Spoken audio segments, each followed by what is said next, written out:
we see in the Quran that this is very unjust, and even in the event that someone dies, that their debt must be paid off first, because we don't want anyone to be hurt, and it's their right, it's their money that they give to this person, and that should be the first priority in this event. And also, there's an emphasis on giving money to the poor, to relatives, to the orphans and the poor.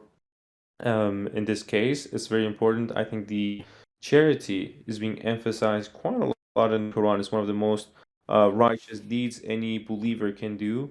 So I think it's very important to take in the circumstances of how the life is. I mean, right now in the societies, many societies that we live in, it's both a man and a woman's duty to bring in the income for the family, right? So I feel like, leaving a will behind, always try to be equitable, right? Just analyze the situation, see how it goes, right? And that's how you should that's how you should proceed. Just be equitable, very simple. Yeah, I agree. I mean, I think this is a fallback, but obviously, if someone is able to write a will that's equitable for their specific situation, that would be more desirable. Exactly. Or maybe we can It move might not to. be bad to continue on because these are very circumstantial, specific kind of topics. Mm-hmm. Okay. All right, let's load the next batch of verses. Assalamu alaikum. So, Yeah, I have a question. Is it mandatory to write a will for the submitters?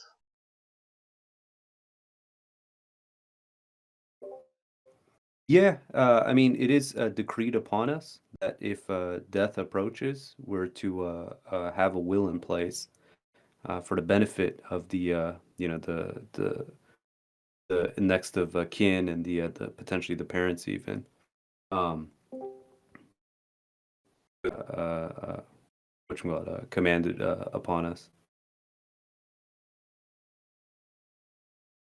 Just real quick, I just want to welcome everyone back. Welcome to Submission Server. This is our Quran study. It's 2 hours long, and then after that, it's just open for everybody. The first hour, we're reading the verses, inshallah. We started with the verse in chapter 4, verse 7, and we read until verse 12. We're taking questions and comments right now. Second hour, God willing, will be open to open discussion on any Quranic topic or issue that you may have. So if you have a general question, you can wait for that time.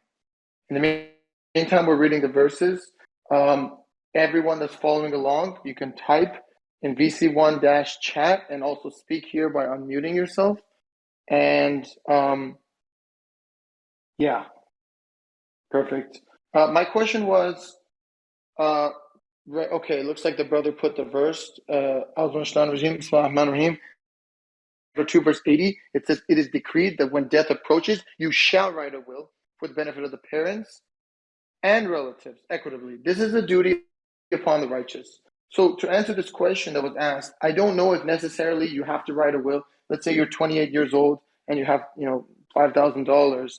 Maybe it's not necessarily you have to do it at that time because it says when death approaches. So as you're getting older and you're acquiring more wealth and properties and resources, then it makes sense to eventually at some point write a will for the equity of the relatives equitably.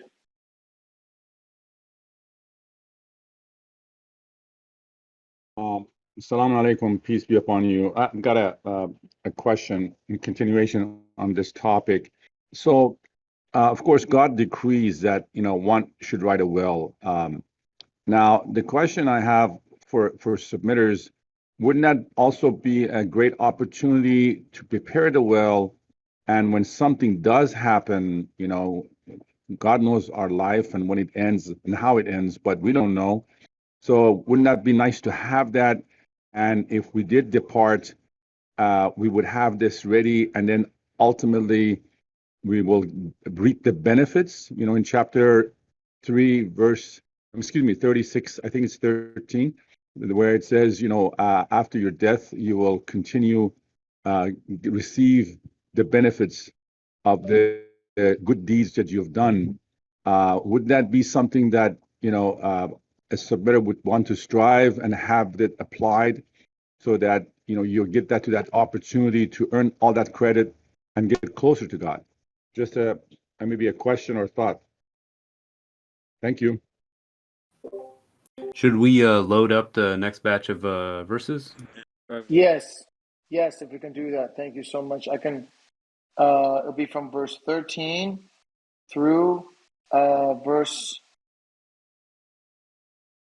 19. I load it up here. I got it. And do we have a volunteer to read? Monica, do you want to read? You used to read for us. Do you want to read, Sister Monica? No, thank you. All right.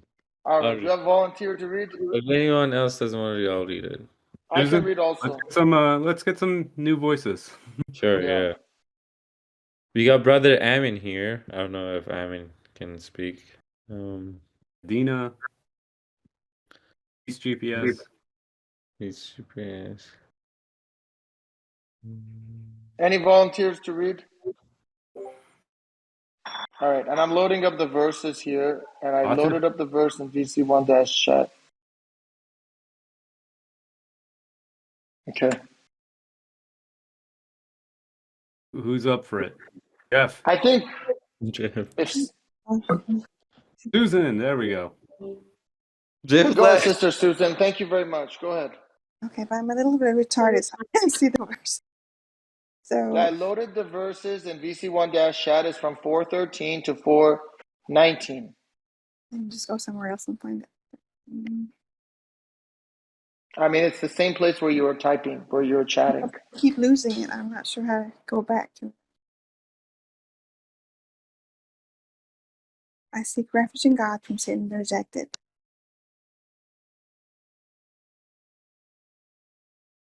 God communicates with us through his messengers. 4:13.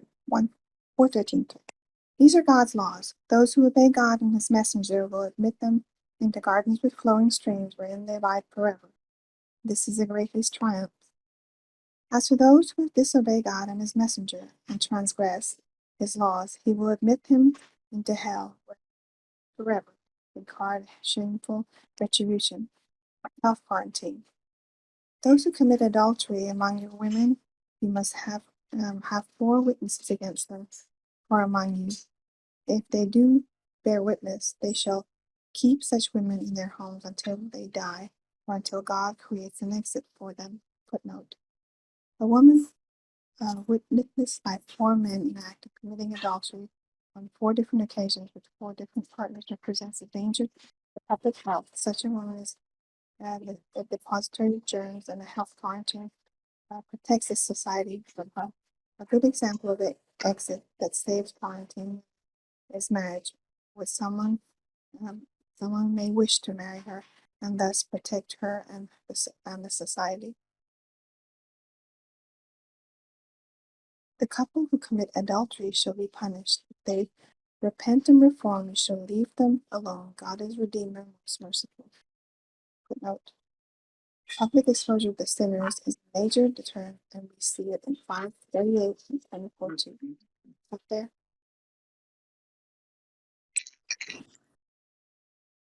What was that? Please continue reading.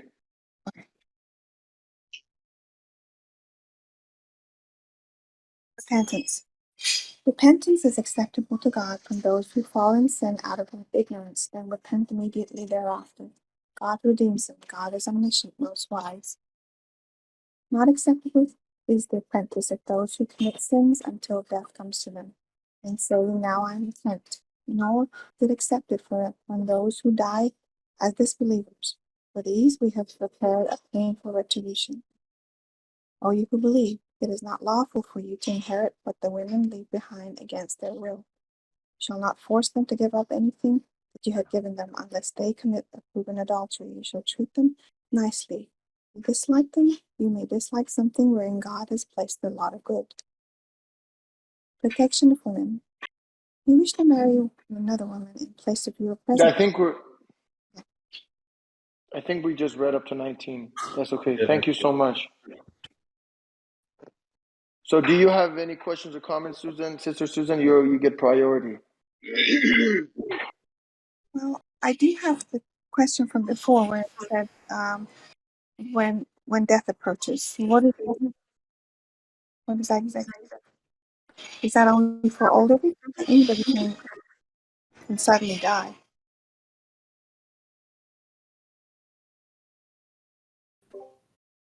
I'd say that it's, if you're having a terminal illness, or let's say you're in the going off to war, those are other possibilities as well, where in essence it's not just old age.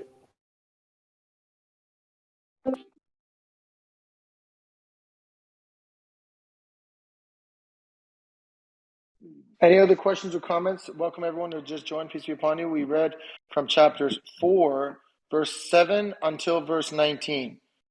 Topics covered here include the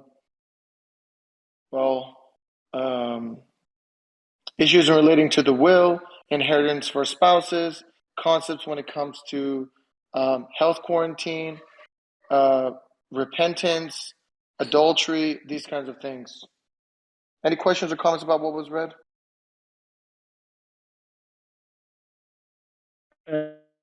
Hello.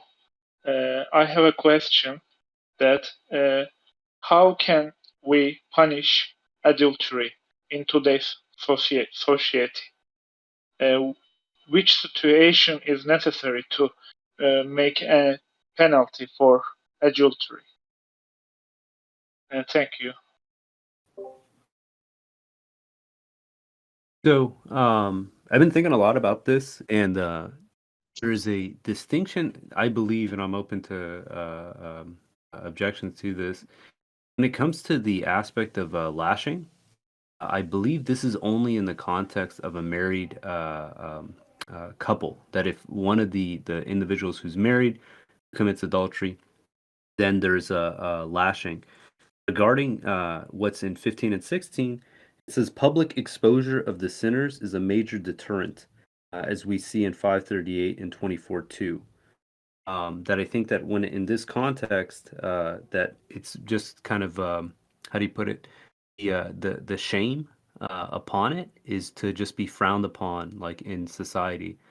But I'm open to other people if they have I a want different opinion. specifically addressing this question in regards to when we could do such a thing. I think submitters would have to be the legal authority of a society in order to carry out these punishments. If that's your question, is how can we carry out these punishments?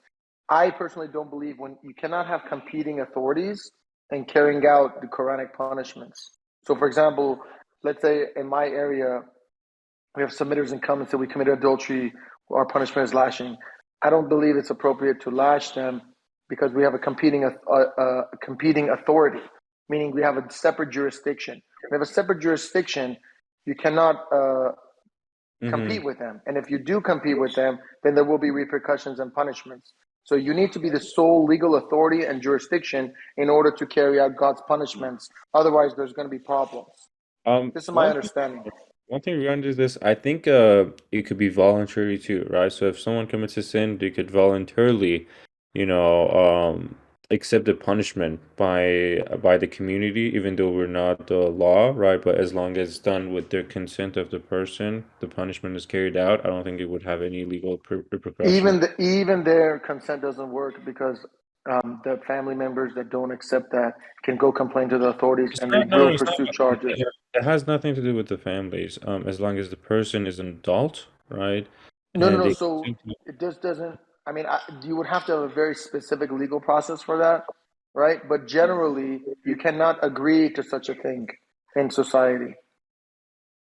I mean, I don't see any problem with that. I don't want to get into the details, but I don't think there's any problem with it as long as both parties are consenting to it. Anyway, I think we can move on from this topic. It's such a very small, minor case. I don't know. I think there's value here. Like one of the aspects I was thinking of is in the sense of again, let's assume that the punishment is this public exposure. This is something that you can carry out in a community. And the aspect is someone's always free to leave that community. You know, no one's forcing them, in essence, to be there. But if they're going to be partaking in a submitter community and they're unhappy with the fact that, let's say, they've committed proven adultery, that people, in essence, are publicly exposing them for the act, um, that they always have the freedom to leave.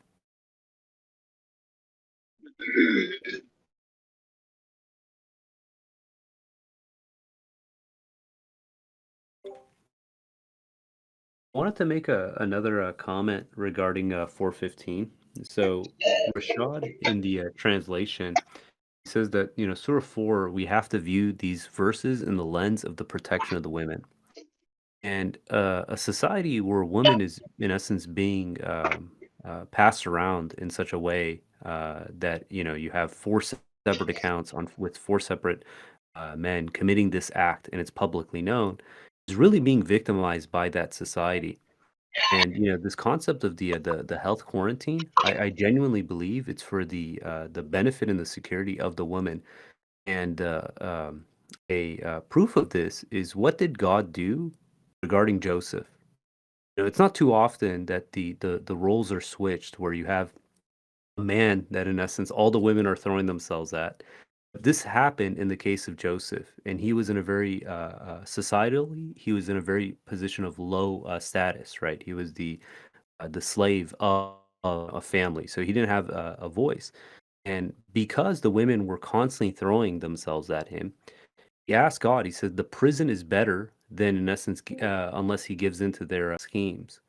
And this is something that we have to be conscientious of, that these acts aren't done strictly for the sake of just to invoke harshness and punishment. They're meant as a form of protection and reformation. So just something to consider.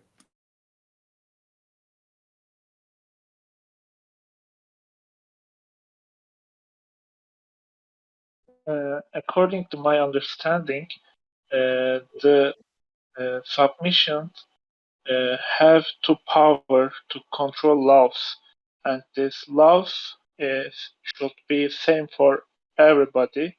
So we can use this laws. If we have no power, couldn't use it, and if we have power, we use it for everybody, not only for submitters. Is it true? Well, Yeah. I would say that there's an overriding principle that you'll see in one of the appendixes. It's the appendix 36, and it says a political system that is based on unanimous consensus. That's what we would have. Through mutual consultation and freedom of expression, one side of any given issue convinces all participants in the discussion. The end result is a unanimous agreement, not the opinion of 51% majority rammed down the throat of 49% minority. So this is the concept behind it, is that in a submitter society, it's representational society, and so therefore these laws will not be, if you have amongst your society a community of atheists or a community of people with different laws, they're not going to agree to all of our laws as a community, so, and we can't ram down their throats our laws. It's a representational setup.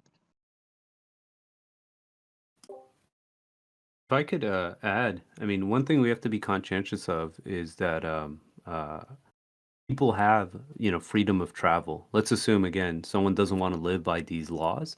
We're not going to force them to stay in the community, stay within these premises. Take the extreme example. So in 533, talks about those who are fighting, basically waging war against God and His messenger. It says the just retribution for those who fight God and His messenger and commit horrendous acts is to be killed or crucified or have their hands and feet cut off on alternate sides. And then this part, or to be banished from the land. And that even in the context of someone who, in essence, is waging war against God and his messenger, who's spreading corruption, one of the suitable punishments is banishment. I see it in the same way that if someone doesn't want to abide by these rules, these regulations, these laws, you should be given the option to say, okay, you're free to go. You don't, you can't stay here anymore. And if you're not going to basically agree to this, then in essence, you have to go somewhere else. I genuinely consider like the concept of having like a prison society. In essence, this is like a locale for people who don't want to abide by the Quranic laws. This is just quick note. This is different than victim restitution. So if someone like victimizes someone, let's say they steal their car, they crash it. It's not like, hey, you're just off the hook. You know, there's still, in essence, restitution that has to be made. I could you explain a little bit? What were you saying in terms of, look, you can just leave? Let's say the I got the adultery, spirit right? wrong. I think I don't have the right spirit in my head. Thank you. So let's say in the context of adultery, someone says, you know what? I don't like the fact that I can't commit adultery here. It's like, okay, no one's forcing you to be here, right? If you want to leave outside of, say, for instance, wherever submitters have legal authority, no one's forcing you in essence to be here. That's kind of where how I understand this. Can anyone hear the brother? See, that implies like a territorial. I can't see how you can have a territorial jurisdiction. To me, it's you're either part of the community or you live where you want to live and you're not part of the community. I don't see how you can. That's where the rub is against the territory. I want to give an example for this. I mean, let's say we have a city that's full of submitters, right? But I mean, non-submitters can definitely live there, no problem, right? They have their own religion and whatnot. But imagine we have a city, we have a small city, we live together, we have our own mosque, and like there's other people too. But then some of these people that are not part of our community, they decide that they want to have pride parades. Very inappropriate. I'm sure you guys know how it goes down nowadays. Obviously, the city council full of submitters is not going to allow this, right? Because it does not align with our values. If someone wants to promote such a thing that goes completely against societal values, I think at that point we can tell them, you know what, this is not allowed here. If you want to do it, you can go to another city you live in. I think in these cases, right, we should protect the community, right? We should set the boundary of, this is where we draw the line. Like you have free speech, you can do whatever you want, individually in private, but for someone to come out and preach this in public in front of children, I think that's where we draw the line, for example. I don't know. What do you think about that, Jeff? Do you think that would be an appropriate response in that case, or no? Do we allow anybody to do whatever they want? Well, I don't. When I think of a representational government, that just means anybody who's living there has a voice. So they're in the council too. You don't have that law to begin with. You cannot unless they agreed to it. If they agreed to it, if everybody agreed that we're going to have a law that we're not going to have gay pride parades, I personally can't see how that law in a society where it's where there's representational where people have their opinion represented, I don't see how that law could possibly pass. I think a key element here, what I'm missing, I think, is the disconnect is I only see the representation among the submitters.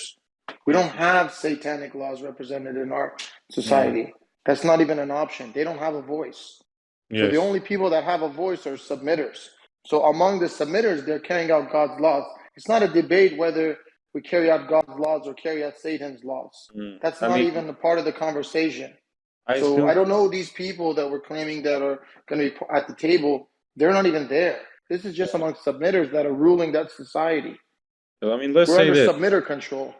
Let's say we have a submitter city, right? Let's say we have a submitter city. The majority of the population, like 60, 70, 80% of the population are submitters. And obviously we're not going to allow anyone who's not a submitter to be, in the council and whatnot. Okay, they should not have an authority over non-submitters, over See, non-believers. I see this similar Not to criminal justice wow. appendix. I think it's appendix 37. Rashad says the judgment has to be made under the supervision of someone who knows the Quran. If someone doesn't know the Quran, they're not qualified to even make an opinion on these issues. We're not going to leave our hands or societies up to people that don't know the Quran, don't accept the religion, and may be actually interested in enforcing laws against God's religion. To me, that just doesn't make sense. If I could Yeah, add you know, something. go ahead. So, no, I think there's this aspect of there's certain freedoms, right? Freedom of expression, freedom of religion, that people have. It's the question arises, okay, there are certain punishments that God institutes in the Quran. Those ones have to be part of the actual law process. Those are the ones that, in essence, I see that are unshakable. On top of that, then you have things that, again, as a society, they can decide, they can legislate, that as long as it doesn't contradict any of God's core laws for his people, that, people have freedom, in essence, of how they want to construct their society. I think there's a fundamental disconnect here, frankly. Dr. Khalifa is pretty clear on it that that a free society is, hey, if they want to drink alcohol, they drink alcohol. There's not laws against that. If they want to, whatever these law, this is the concept behind extreme libertarianism is that there are very few laws and no laws. There's representationalism. It's a representational government, so that you're not going to be able to have your pristine submitter political system, the way you want, to protect you from all of these things. What God is saying is that people have a voice. How is that not forcing submission on people? That's a forcing submission on people. Freedom. That's the whole point behind freedom is that, look, Yep. you lower your gaze. That's what God's telling you to do. You don't go around and tell everybody to cover up with burqas. Mm. I think That's the the whole freedom, point. Wait, right? let me And I give a think response. So yeah, Jeff, I wholeheartedly agree with you in the sense, like, and part of the aspect is you have the federal government, which I believe is extreme libertarianism. But let's say, for instance, within your masjid, okay, you institute, in essence, rules and regulations that you say, look, there's a certain dress code that's allowed. There's a certain, speech. If someone's going to come in and just start screaming profanities, we're not going to tolerate that. The whole concept is in a extreme libertarian kind of like federal government, you can have, in essence, pockets where people who want to maintain morality, who, in essence, don't want to be inundated with sin, can operate within. This doesn't mean that, in essence, like federally, like, oh, there isn't anywhere else for other people to do, these other things that they want to do. That's the way I see that we have this balance. It's like from the top down, you have absolute freedom within any given respective, in essence, community, society, and stuff like that. They can set up their rules and regulations as long as it doesn't contradict the core principles of the Quran to whatever they think is the most suitable for them, as long as they all agree to it. I think it's important, though. There's key elements here that I think no one in this society, in a submitter society, no one is punished by the penal system for being homosexual. No one is punished for drinking. No one is punished for smoking. This is different than current, incorporating of a theocratic system in today's world, right? So no one is punished for just committing sins. However, there are certain sins in the Quran that do have punishments. Okay, so there's not a punishment in the Quran for using intoxicants.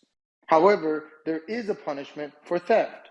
There is a punishment for murder. And generally, I would say to the punishments would be in the legal world, in the legal doctrine, we call it tort. Tort is civil action cases that involve damaging any way another person. So it can be physical, mental, psychological, whatever. Obviously, it would have to be direct, and you have to prove it on a specific case basis. So I'm not saying that, oh, I wear a blue hat and it gives you seizures, and I'm walking down the street. It's a reasonable person objective manner. But anyway, what I'm saying is As long as you're not hurting anyone in a direct way, there is no, you have complete freedom to do whatever. But the certain laws and regulations in the Quran must be and will be enforced, God willing. You know, If you mashallah. steal, you will be punished for that. You can't say you stole and we come to you and say, you know what, I'm just an idol worshiper, so this is okay. No, No, it doesn't work like that. There's certain what laws that has nothing to do with your religion. So this is kind we of the concept here. I would just say that that what we see in society is that everyone pretty much says, look, property rights are important. If somebody steals from us, I don't think anybody would ever go against that, unless they were mentally ill or death. My family, nobody can come and kill my family. Everyone agrees with that. That's just not going to be a problem in a society. However, I wanted to make a point. I think that what we have to look at is submission. We are self-regulated. We regulate ourselves. We're not about regulating everybody else. It's about voluntary self-regulation and submitting yourself to God's laws. Otherwise, you're forcing your faith on others. Now, of course, in most people will agree to these harsh penalties on heinous things. So that's kind of the fundamental principle is self-regulation. Yeah, I think we're kind of saying the same thing at this point. So Also, does anyone else? one more point regarding what brother Dude said. I think we should consider the fact that, the idea that perhaps a society is not necessarily a territorial thing, that you have a county of submitters and we're the submitter county or anything like that. It's a society. It's just people who agree to be part of a society, maybe. I would say it's funny. The majority of the, how do you put it, rules and guidelines of any society is not established by laws on books. They're established by culture. Even if you look at sports, the majority of the rules are carried out not because it's in the rule books, but it's because the culture in essence doesn't tolerate it. And this is a thing when you have a society that has a strong moral fabric. Since a lot of these stuff you don't have to worry about because again, it just goes against the culture of that society. So I want to read a comment from the sister real quick. Before that, I just want to comment. This concept of territory is definitely important because it's recognized in the Quran. When it says one of the punishment for fighting God, the messenger, and committing horrendous crimes is banishment from the land. So if the territory was not an issue, it wouldn't say that. But when they're banished from the land, they're no longer in your territory. They're outside of that jurisdiction. Mm-hmm. So when they leave, they're out. It's up to them to do whatever in the outside. I would say that's a very merciful option for such a horrendous individual. Sister Monica has a comment. Sister She Monica said, has a comment. She said, yeah, go ahead, read it, please. in submission, jail is not okay punishment, but we still get it regardless of our religion. This will be the same for a country that ruling by the Quran. You still have to punish people who did zina, even if they are not submitter. I mean, I personally disagree with this. I think that certain punishments, just like zina, right? It's as long as it's not done with a submitter, right? Meaning to idol worship or to people outside our religion, or more. It's not for us to punish them according to the Quran. I feel like, So yeah, I feel like the I just want rules. to say real quick, we read the footnote on this. This was really important. The footnote was read, if I can read it again. It says health quarantine. Footnote of 415. It says a woman witnessed by 4 people in the act of committing adultery on 4 different occasions with 4 different partners represents a danger to public health. Such a woman is a depository of germs. A health quarantine protects society from her. Okay? So the danger doesn't go away if she's Christian. The danger doesn't go away if she's atheist. She represents a danger to our society. Her religion is irrelevant. She needs to be punished and treated with accordingly, irrespective of her religion. You see, Well, this is a health quarantine issue. I know, but how about the lashes part? Should we lash them too or no? I would say so, yeah. Okay.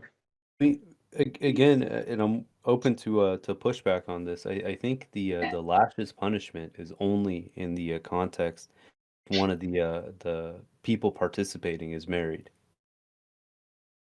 As it says, the couple who commits adultery shall be punished. If they repent and reform, you shall leave them alone. God is Redeemer, most merciful. Just for married people, not for. So in the Arabic, this is where I'm getting this understanding. Zina is only used in Surah. Well, it's used in other places, but in the context of the lashing, is used in Surah 24, and it's obvious in those verses that this is the a couple that's married. These 15 and 16 actually uses the word fahshi. Fahshi just means sexual immorality. Mm-hmm. And I see this as different. And it actually, this is the same word. It's used in the context of like the people of Lot and just in general, where people are engaging sexually inappropriately. And yeah, so that's how I come to that understanding.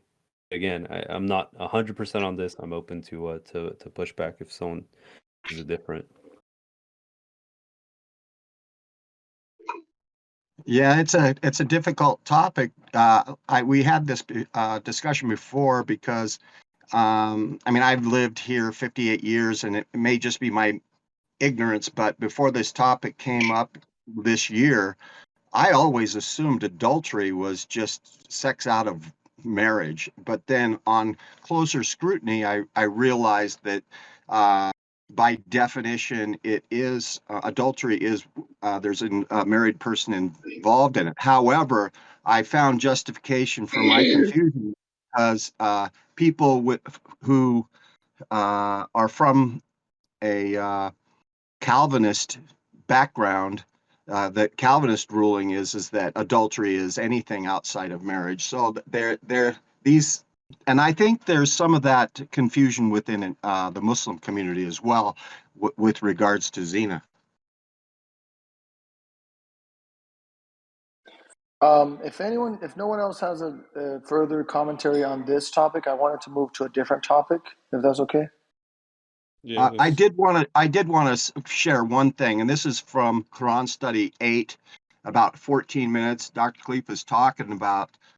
It's actually in the context of the divorce and having to follow the laws as far as divorce goes. But Dr. Khalifa goes on with this comment. He says, according to it's strictly between you and God, really.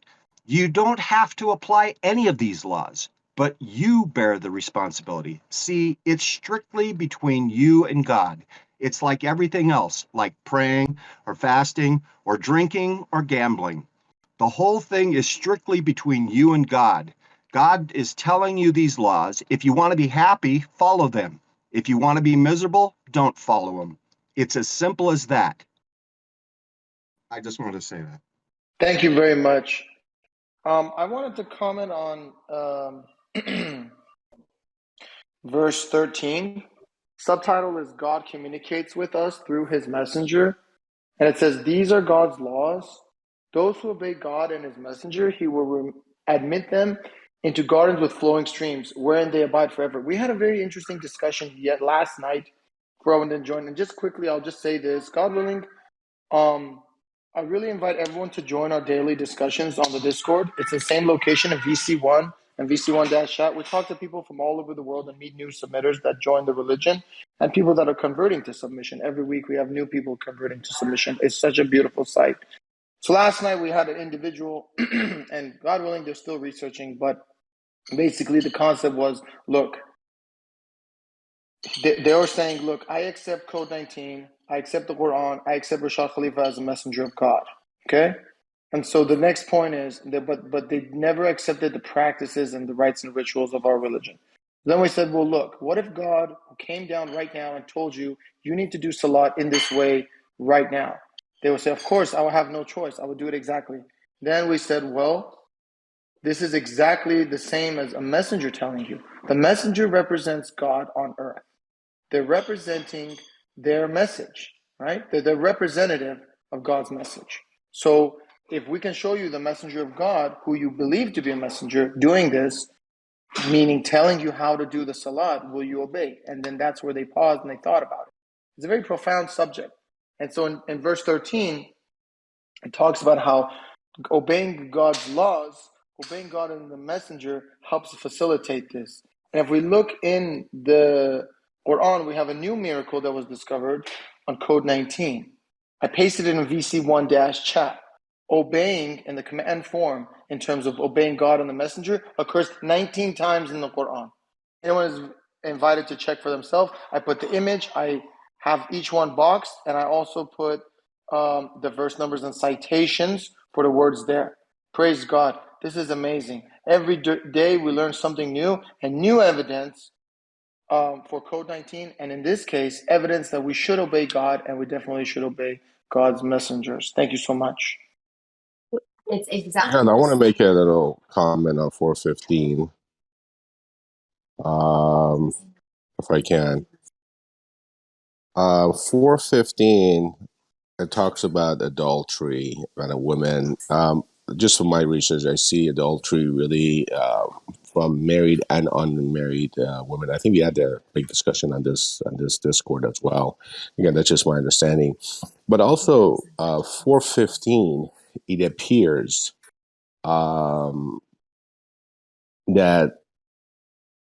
the footnote also goes more into a detail of it, which is really nice. And I like how the footnote is derived, obviously, from the verse. It says, a woman witnessed by 4 people an act of committing adultery on 4 different occasions with 4 different partners that present danger to public health. Such a woman is depository of germ, and a health quarantine protects the society from her. A good example of an exit that saves a quarantine woman is marriage.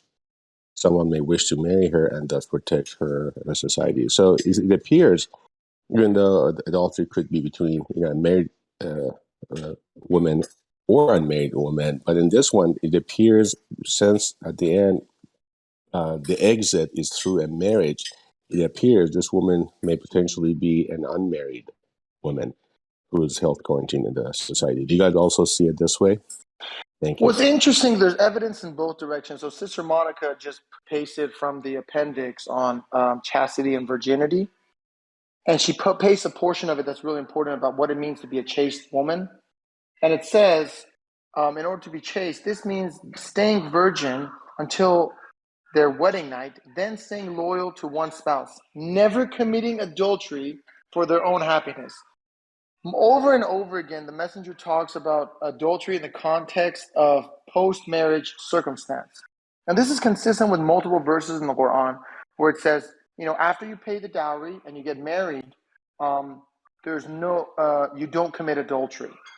It never talks about adultery outside the context of marriage. And so that's very interesting to witness. So anyone can check this for themselves. She posted from the appendix, I believe that was appendix 34. Marshall, but we had the discussion once. Remember, we had like an hour or two, and we brought. Maybe we should put all those verses together. I don't have that in front of my mind right now. To post that a lot of them is showing in a case of not being married as well. So, do you remember that discussion? Do you have any verses? Yeah, I'm sorry, my mind is blanking out right now. I'll gather them and post them for you guys. But from my extensive knowledge, it came from married and unmarried. But that's a good topic to think. But I'll try to put them together and post them, God willing. Thank you. There's also that verse you said. It spoke about appendices. There's that in the appendix, the messenger talks about stoning, and that's reference to the single as well. So if you which verse is that? Or which appendix is that? The appendix that talks about stoning, and it says in case of single, a single committing adultery, with punishment instead of married adultery. If they married a couple adultery, the punishment is stoning. So it also implies. So under the definition, so under the definition we're proposing, there are single people who commit adultery, right? Because if you're single and then you have unlawful intercourse with a married What is person, what is you're the committing adultery. what is You the understand? single what is the single committing adultery with another single person? Right. So that's What the is the question. definition of I that? understand that's the question, but I just want to make sure everyone And what's understands the that. protection? I What's just the no. I just want protection to. against it? Right. I just wanted to make sure everyone understands. No one is saying here, as far as I know, no one is saying that adultery means both sides have to be married. We just want to make No, that no, no, clear. no. This is definition that you're coming up based on the Christian definition, and you're applying it to the Islamic definition of adultery. And I think this I is mean, the perhaps what most of people do because they go about what it means adultery and they look at it in Wikipedia and say, oh, that's what it means. But Quran talks about it in the context of married and then as well as in the context of single. So if you were to look at it from that angle, you can obviously exclude that definition and only look at it that way.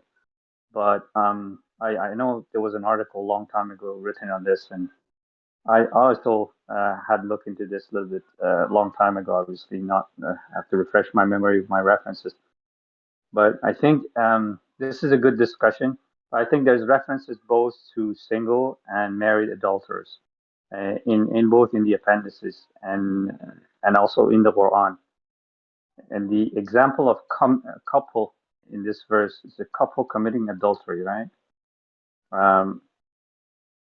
So this is I mean you can take that yes there's married people that's involved here that they're in a couple they may be married and they committed it all, but there's one other understanding that the people they could be they could be engaged and they're committing adultery before consummating the marriage, they're committing the adultery. So that's another way of looking at it. So there's different angles you can look at that verse.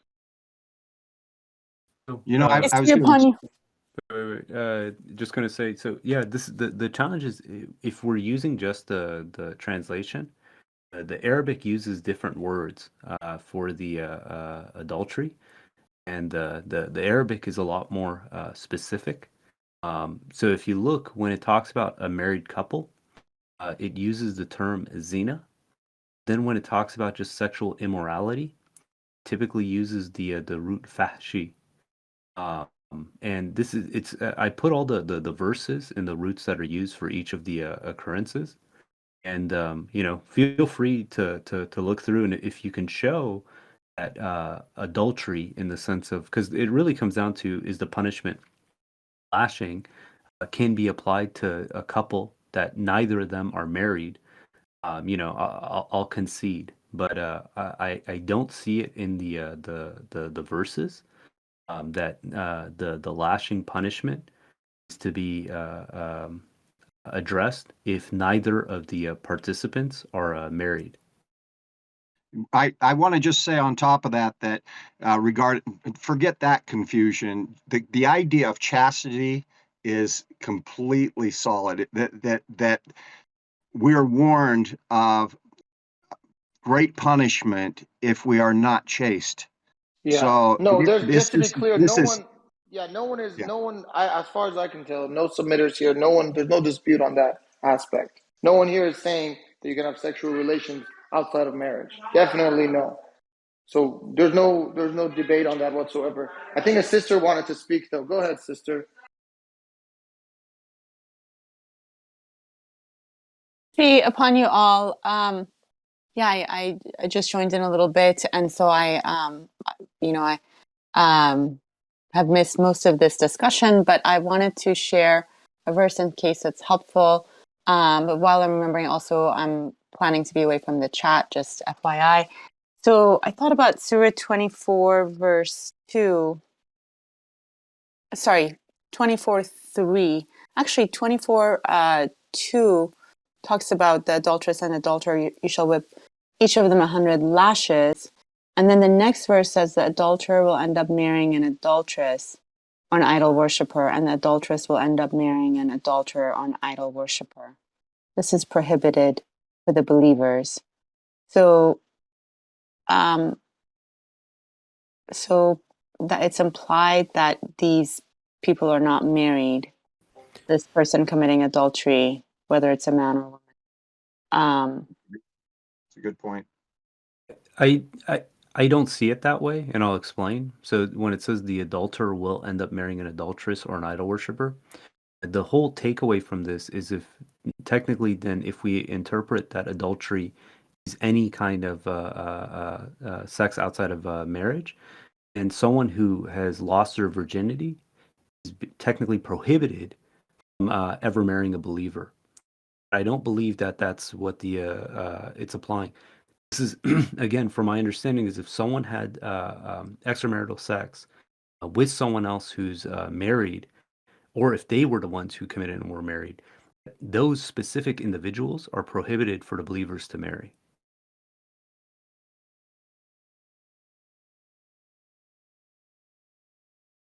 Well, that's an interesting point. I brought a few verses that I thought were relevant. So we were talking about how in the context of this, it's almost always used in the context of marriage. We had the appendix where Rashad talks about it. But even in chapter 4, verse 25, it says, once they are freed through marriage, it's talking about the slaves that get married. Once they are freed through marriage, even before that, actually, it talks about the slaves. It says you shall obtain permission from the guardians before you marry them and pay them the due dowries. Now it's talking about post-marriage. It says they shall maintain moral behavior by not committing adultery or having secret lovers. This is obviously in the context of the marriage. Then for the slaves, again, it says once they are freed through marriage, if they commit adultery. Again, the context of adultery is in the marriage. Then if you look at 424, it's actually the prior verse. It talks about the women that have fled their husbands in war. It says all other categories are permitted for you in marriage, so as long as you pay them their due dowries. And then the context is the marriage and the dowry is paid. It says then you shall maintain your morality by not committing adultery. Again, the adultery is in the context of marriage. Then we look at 419. It says, oh, you believe it's not lawful for you to inherit what the women leave behind. So this is your woman.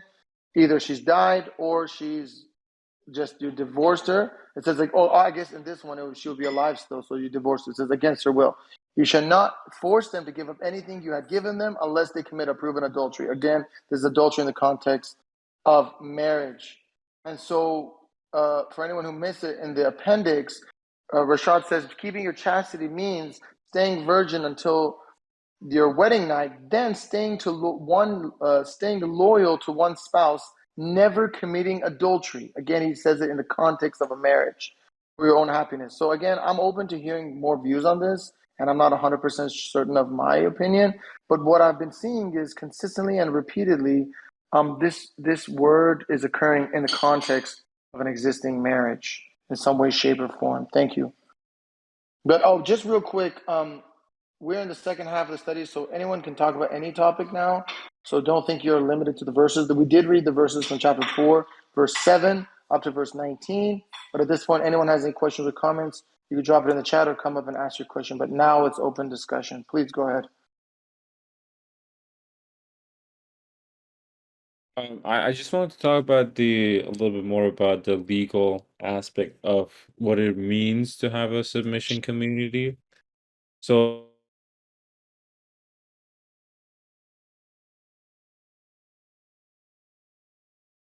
rule. For example, we say, look, you can drink alcohol or even sell alcohol at your own risk in your own capacity. However, it needs to be, let's say, at least a mile away from a school. Look into this, right? Like, here's the thing, right? Right now, even in US or Canada or in these Western countries, it's illegal to consume alcohol in the public, right? So you should be in a designated place or in your own place that you basically consume these things, right? Even in these countries that these things are perfectly normal, even by societal rules, they do not allow such behaviors in the street. And that's what I would say in the case for example, the LGBT community. Yes. Right? So it's a limited, right? It's agreed upon limited capacity, basically. You don't have people smoking meth in front of an elementary school. We just don't allow that. It's not appropriate. Right? Yeah. So I mean, it's like you can do it, but it has to be within a particular confinement. It's just not. So I agree on that. Yeah, I'm wondering. We have to make sure the freedom is there, though. Absolutely, yeah. I mean, we should ensure that anyone is allowed to do whatever they want, but limit the capacity of that action according to societal rules within the public, right?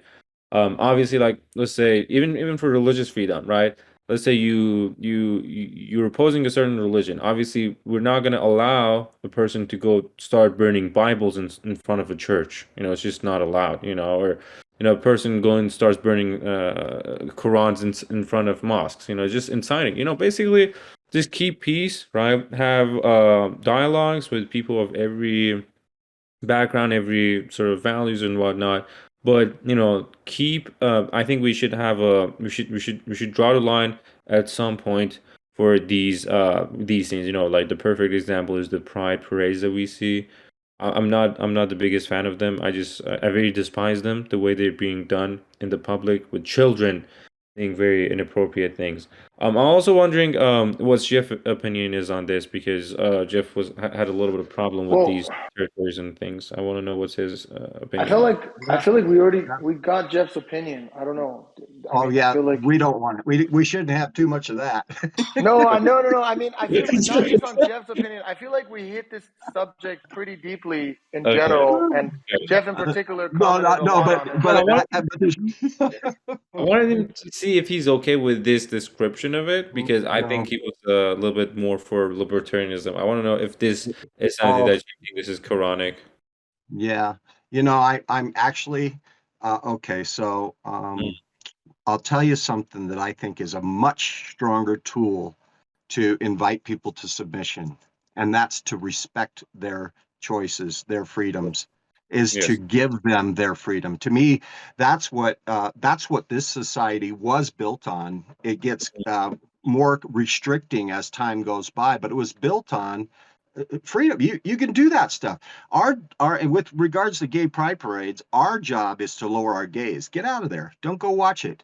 The thing is that if you you have people in your society that are going to do that, they're going to have a reputation. You cannot force these things on them. We go lower our gaze. We have a law from God for that already. Whenever we create laws without representation and we force our opinion on other people, force Mhm. them to submit, that I see that goes against submission. Again, I see it as self-regulation. That we're not about gaining territory and creating draconian laws in this territory. And if you step in, now you're messed up. You're not going to be able to live your life. You know what I mean?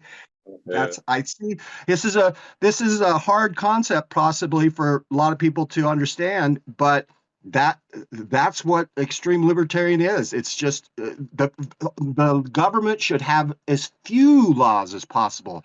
For one, it is completely impossible to enforce all of these little laws, make people not drink, make people not do. You see the societies and what it turns into. We have so many Muslim countries of examples of people trying to, of authoritarians trying to exact these rules on everybody, and it just creates oppression. And so the baseline is freedom and invitation. We invite and giving them the right to do not giving them, it is their right to express themselves as gay pride. Our job is to support freedom and just lower your gaze and get the heck out of there. Mm. Real quick, Brother Amin made a comment. He said that we're relying on the English, or I'm sorry, not English, the Christian definition of adultery. But Brother Dude posted a screenshot of the Arabic root in the Qurayshi Arabic, classical Arabic, a dictionary from the 7th century. And that one is saying it's in the context of marriage only. So this is not a Christian definition. You can verify this for yourself. We're not relying on the Catholic Church to tell us what adultery means. Thank you so much. Also, just to add, I'm sorry, I'm too much of my voice, but the other thing I was going to say is that the classic novel of the Scarlet Letter, that illustrates that it's the issue is that she had sex, an unmarried girl, with a married man, and that gave her the Scarlet Letter. I'm not sure it's a Which good idea to refer to necessary dictionary to define a Quranic verse. I think we need to derive it from the verses that define it. Mashallah. That's just my thought on that. Thank you. Yeah, I agree. I We agree. shouldn't be limited to one particular approach. It should be a multivariate, comprehensive approach to do the This isn't. analysis and get the meaning. This Yeah, wasn't from Quranic dictionaries. This is from the how it's used in the Quran. So anytime that the word Okay, zina is used, mashallah. it's always used in the context of marriage, and then same thing with safa. It's used in the context of marriage. So in like 425, 424, 55, like this is the only time this root occurs in the context of adultery.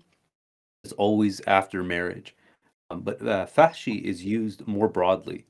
This is even applied towards the people of Lot. So that one is a more kind of how do you put it, wider net than these two roots. That's kind of what I'm getting at. This isn't coming from dictionaries or Right. anything like that. This is just how it's used in the Quran. Dude, mashallah, thanks for posting that fascia. Did you also post Zena as well, or did you just put the fascia? Yeah. So You put Zena's Zena? there. Yeah. So Where? if you Oh, scroll I up, didn't see that. so it's a shorter list. But if you scroll up, just above the image for fascia, basically I have the other roots there too. So you have the root for unchaste, which is also the one that's used one time in the context of prostitution. Then you have Zaina, which is used about 10 times in the Quran, and then Safa, which is used 3 times, and then Fahshi, which is used more widely. Do you see the image? It's in a gray background. Blue is the root.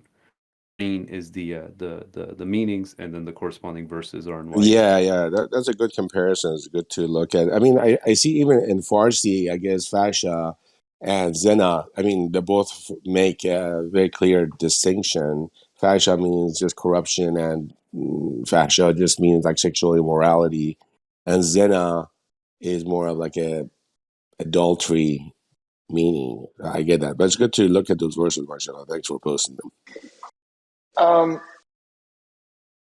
This is open discussion. Anyone has any questions or comments, please.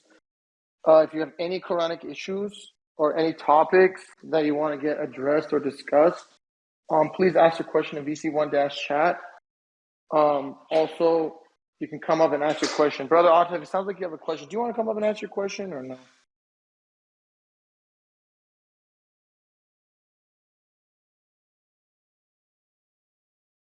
While we're waiting, I just wanted to share, Moshe, what a blessing to be able to discuss our viewpoints and exchange ideas and thoughts.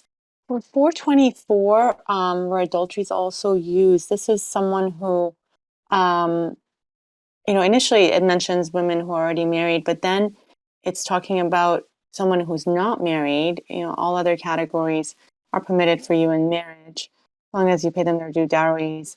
And then it says you shall maintain your morality by not committing adultery. So again, this is someone, and then it also continues, whoever you like among them shall pay them the dowry decreed for them. So again, this is someone who is not married, and it's saying don't commit adultery.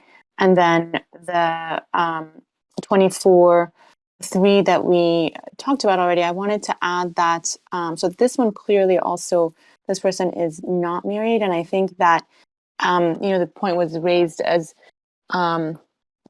somebody who has lost their virginity, then it doesn't prohibit, because we know that we can seek forgiveness and repent and reform, and God will, forgive. And even there's a verse that says that your sins can be turned into credit. So if we change course, then things can change for us, God willing. And so this is something that, my understanding of 24:3, that God is saying this is what tends to happen. Someone who's an adulterer will end up marrying an adulteress.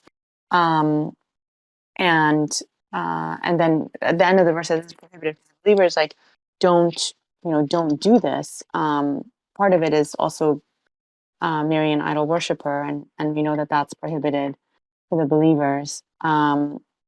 So yeah, I still think that, and I guess really, perhaps we don't want to get caught up in the semantics. The idea, I think, is there that whether you're married or not, one should be maintaining chastity and only having relations with one's spouse.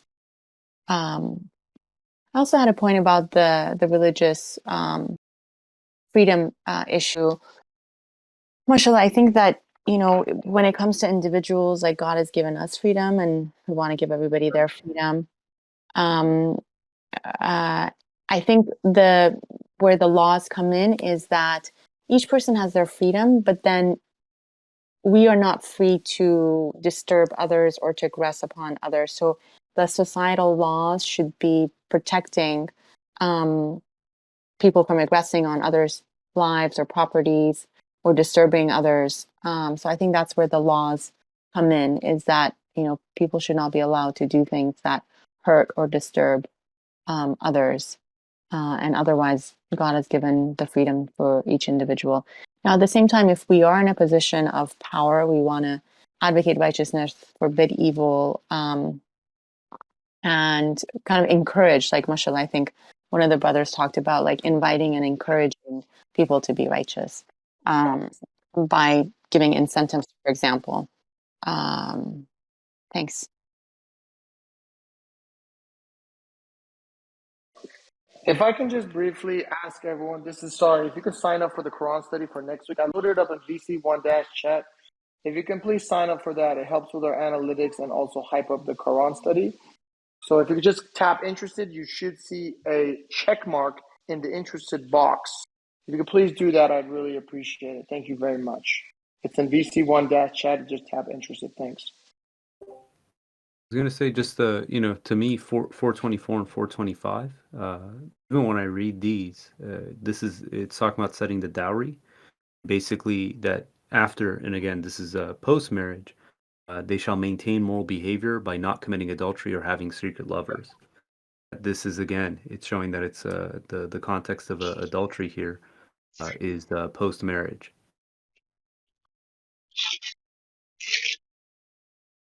Same thing in 424. All other categories are permitted for you in marriage. So long as you pay them their due dowries, you shall maintain morality by not committing adultery.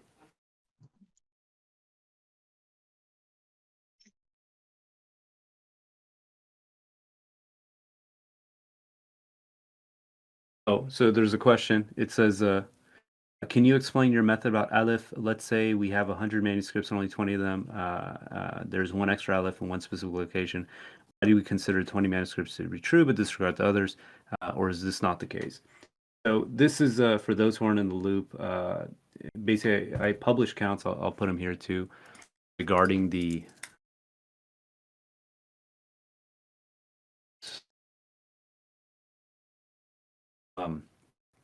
Quranic initials.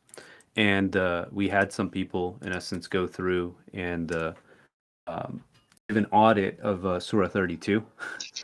And they came back, and basically their points of contention were things that either had to do with the Hamza or particular spellings that were utilized. So the methodology that was used in this counting was that basically I took the 1924 Cairo.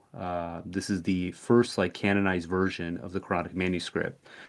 Prior to this, if you try to pull any manuscripts and try to find that, you know, they match the use of specifically alifs, but also wows and yaws, you're not going to find two manuscripts that match exactly, you know, unless they're photocopies of one another. That there's going to be variations. So what I did is I took the Cairo 1924 Cairo edition and used that as the standard for the counts, and I compared it against the Computer Speaks. Any time that there was a discrepancy between what the King Fahd 1924 standard had and Rashad had, I would go and look and see, okay, is there a Hamza or a dagger Aleph that in essence would resolve this difference? And if there were words that were could be used that way, the second thing I would do is I would compare that against every other occurrence of that word and see how did Rashad count it. If Rashad consistently counted, like say for instance, the Hamza as an Aleph, or that dagger Aleph is just a dagger Aleph and not a standalone Aleph, I'd utilize that spelling across the entire Quran. So this is the reason that, in essence, they're saying like, hey, why did you use this manuscript? The whole point of the manuscript was to show, was this a legitimate way of spelling this word? Because if I'm coming up with my own spellings, then, again, the possibilities of adding aleph or removing aleph becomes infinite. If I could limit that to saying, no, this is a ancient manuscript, it did spell it this way, it shows that this is a valid way of spelling it. In addition, you would check other words of that occurrence throughout the entire Quran and see, is there justification for this spelling. So like one of the things that was interesting was they called out in Surah 32 was some of these spellings. And the spelling I used, not only could I find ancient manuscripts that back this spelling, but also it actually corresponds with the way that the word is spelled throughout the Quran. So even in the same surah, you would see the same word spelled, either without the aleph or with the aleph, depending on which spelling I went with. If I don't know if that answered the question, but this is like a more in-depth conversation. But yeah, God willing, we can discuss more about that. Yeah, peace. Thank you for your answer. So basically, I checked your the counts you made. So Just really are the quick, sorry, counts? who's making the noise? Whoever's Yeah, making noise, that's I don't very get. bad. Can That's we very mute bad. them? Who are they? Who's making noise? I don't It's get all it. good. I muted everybody. Got it. Okay, thanks. Okay, so thank you, Navid. So my question is, I looked into your counts. So are those counts now the final counts, or do you still have like question marks? Oh, let's put it this way: the intent is not to, and this is part of the reason that I'm not putting out the text in like kind of a copy format. There is no way to say, as of now, right, to say that this is definitively the correct spelling across the board. Because again, the aspect is there's multiple ways of spelling. The intent was to say, could you match Rashad's counts as presented in Computer Speaks with as minimal variation as possible to still end up with the total counts that he has, and then for the most part match most of the verse counts that he has. That was the intent of the exercise. But by no means am I saying, and I put this in the write up as well, this is the definitive which one Quranic manuscript that everything should abide by. In order to get to that state, there has to be one of either two things: either a kind of a secondary root mechanism by which you can validate that the counts for each individual verse is absolutely correct, or in essence, if you can find the Quranic manuscript in some other form.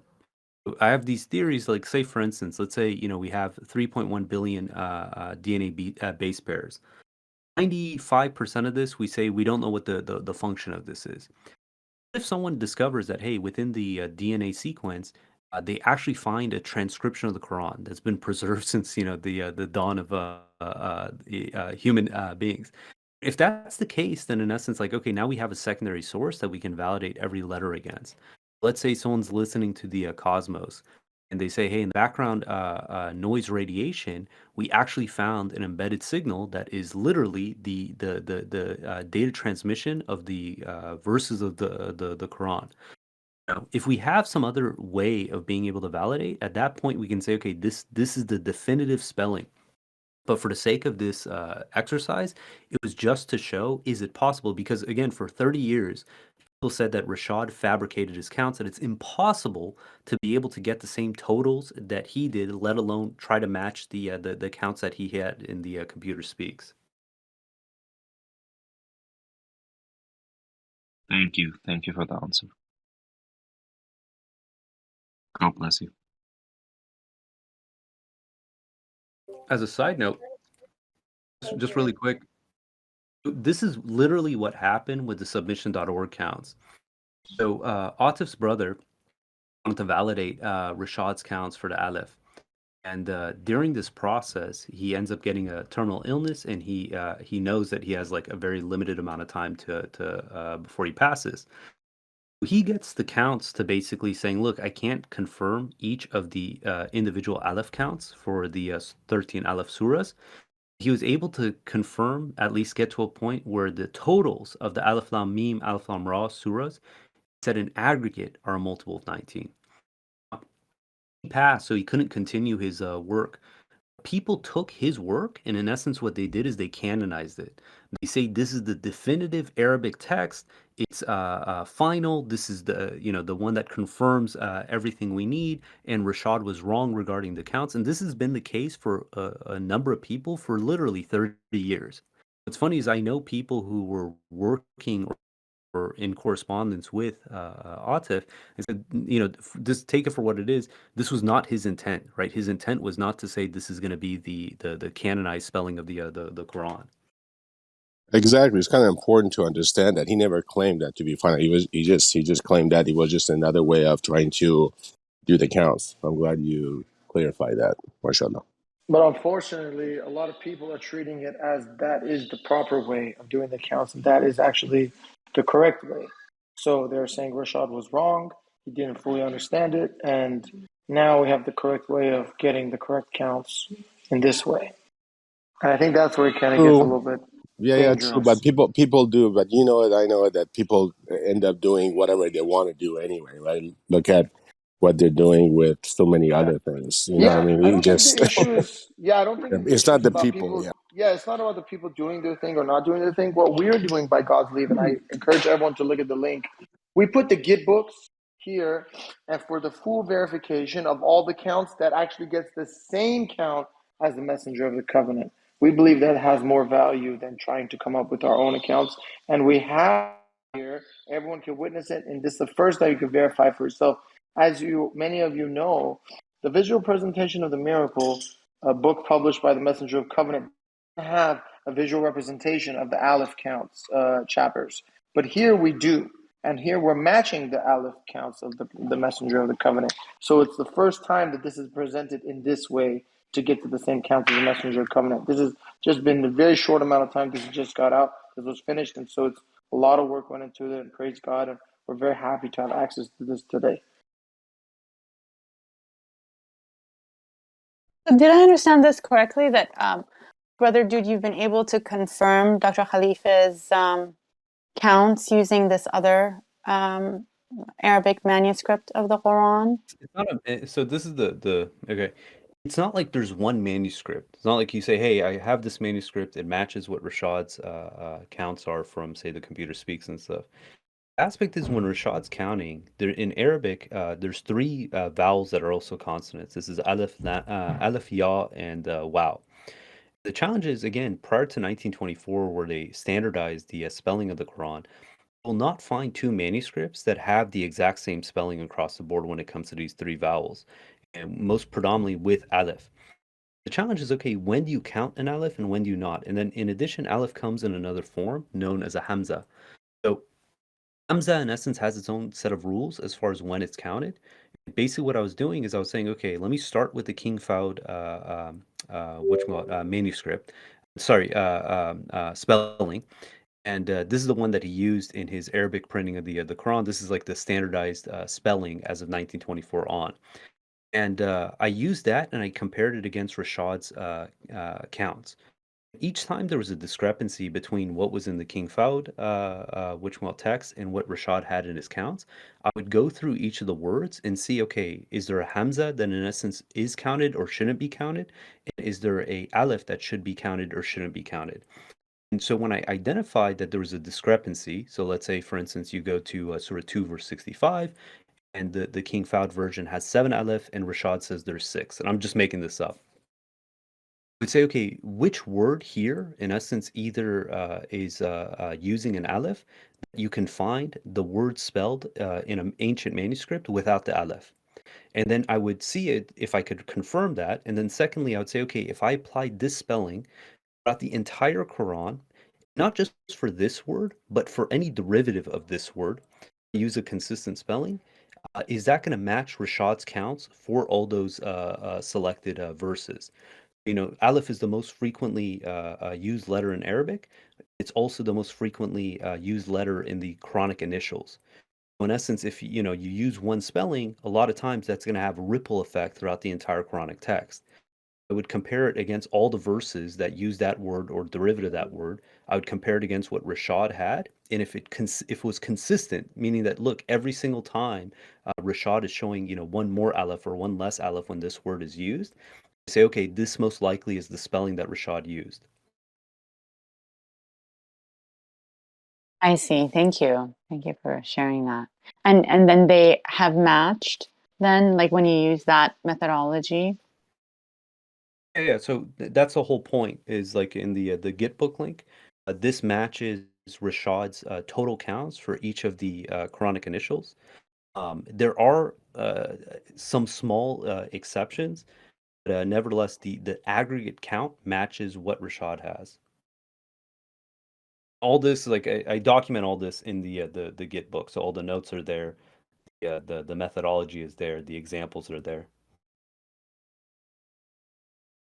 Dude, The Marshall, a good aggregate. job. Oh, I'm sorry. Go ahead. Sorry.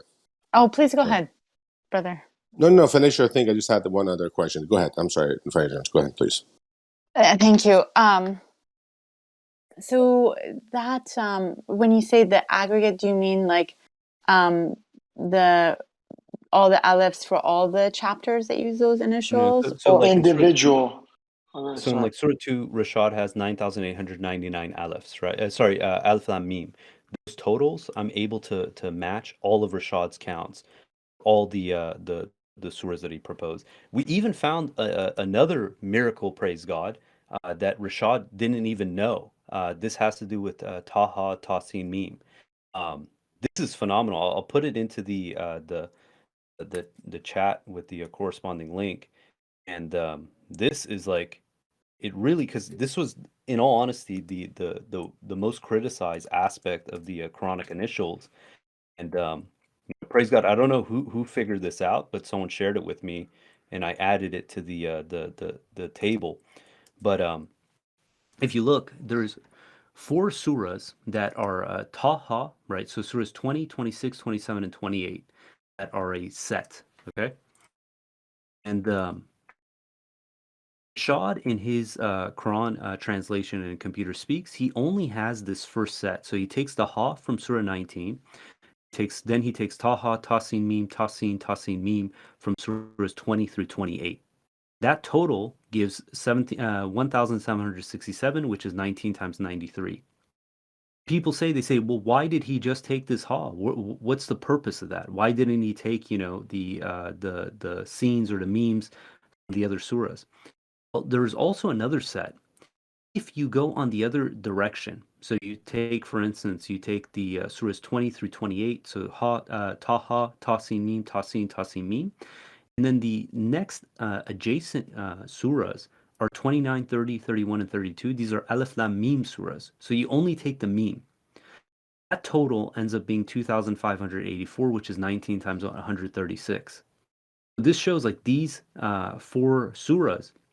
In essence, if you go in one direction and you carry over the Ha, you get a multiple.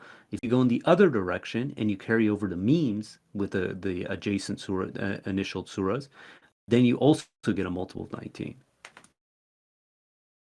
Praise be to God. Thank you. Marshall, I had a question that I didn't see, dude. With how did you address the 2 lams? Were you able to get any data on that? Yeah. So okay, in Surah 30 and in Surah 11, Rashad has one less lam than what you'll find in the common manuscripts. Theoretically, predominantly in Surah 30, there's 2 words that are written in the Quran that basically, as opposed to using 2 lams, it's 1 lam with a shadda on top.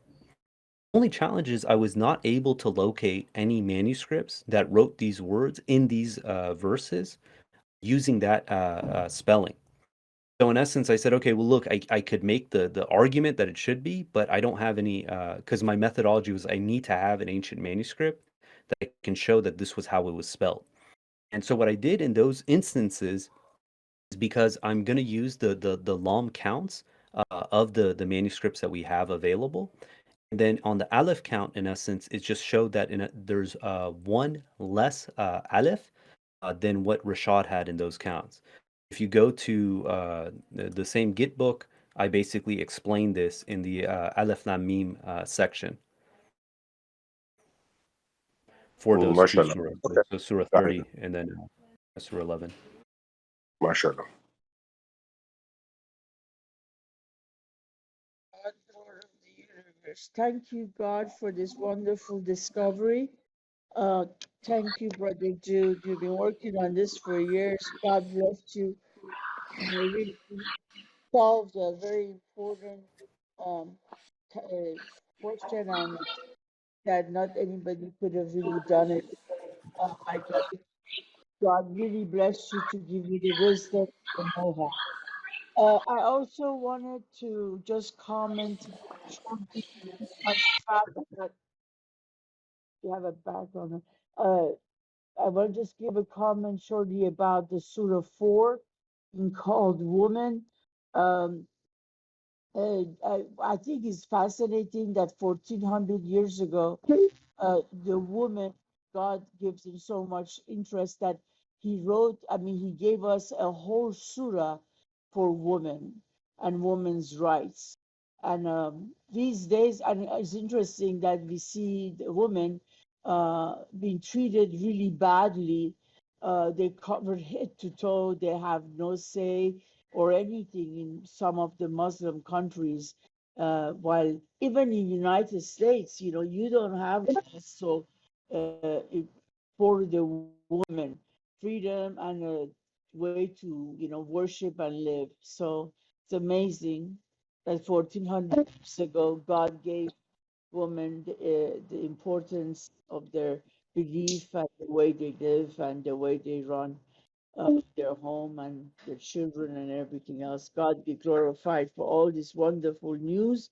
And again, thank God for this discovery. But may God bless you manifold and shower you with um, infinite love and peace. God bless.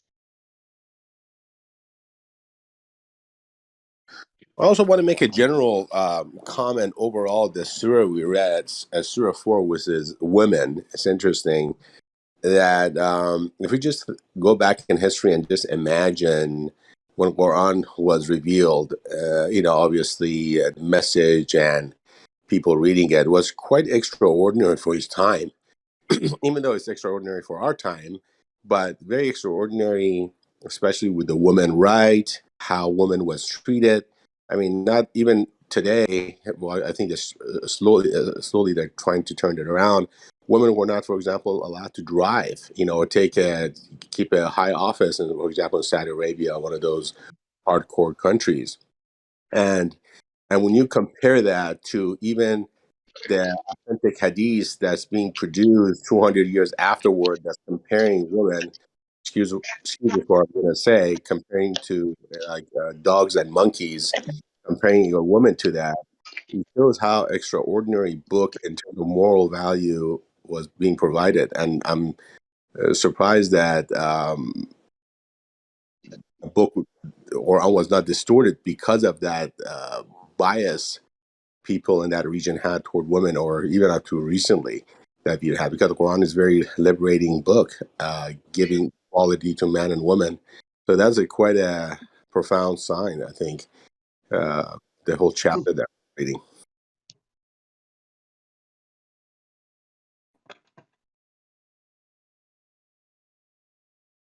Assalamu alaikum. Recently, we had Salman Rushdie back in the news again, and I think it's appropriate to point out that in the support of freedom of speech, Dr. Khalifa is on record of being persecuted for supporting Salman Rushdie's right to write the book and do that. And so that I thought that was appropriate to mention.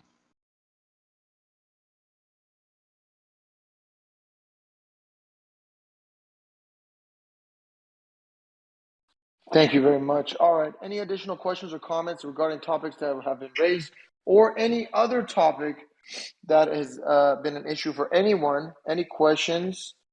Let's see here. Looks like Brother Atif is typing. Okay. Yeah, anyone have any questions or comments, please unmute yourself and speak. Brother or Sister Kati Rai, if you could, I don't know, your server muted, so I don't know if you wanted to speak because you're unmuted. If you want to speak, you can go ahead and speak.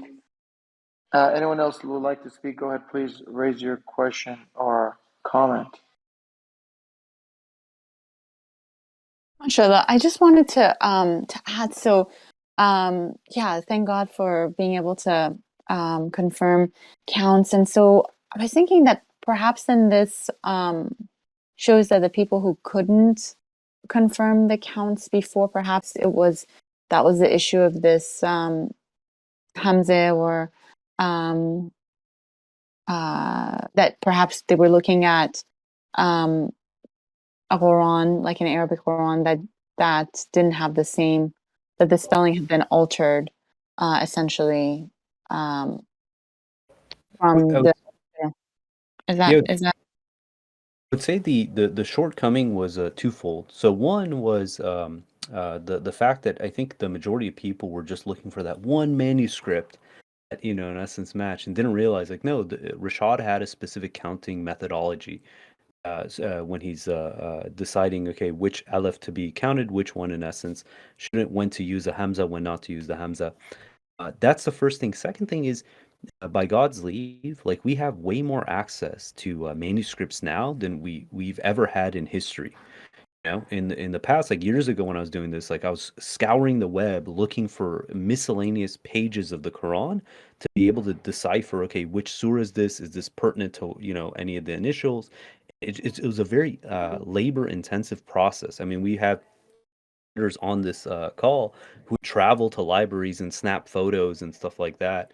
Today, you can just go online, go to any of the digital archives and pull up, ancient manuscripts, and have, dozens, if not hundreds of them, depending on how wide of a time period you want to set.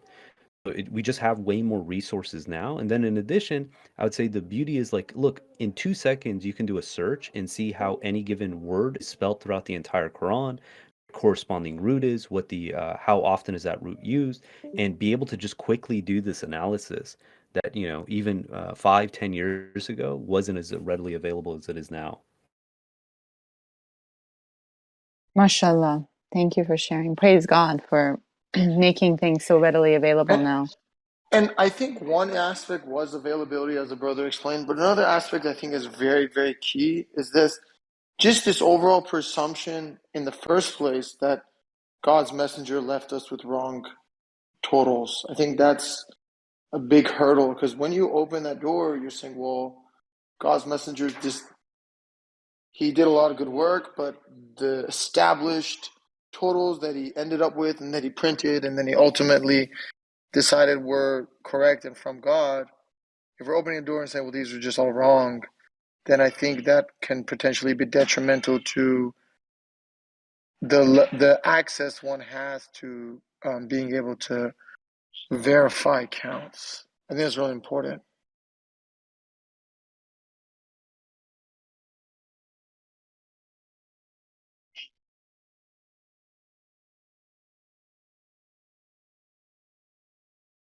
A question was asked in the chat. Torah has God speaking, and I think it's also the Quran with certain prophets or messengers like Job, Jonah, etc.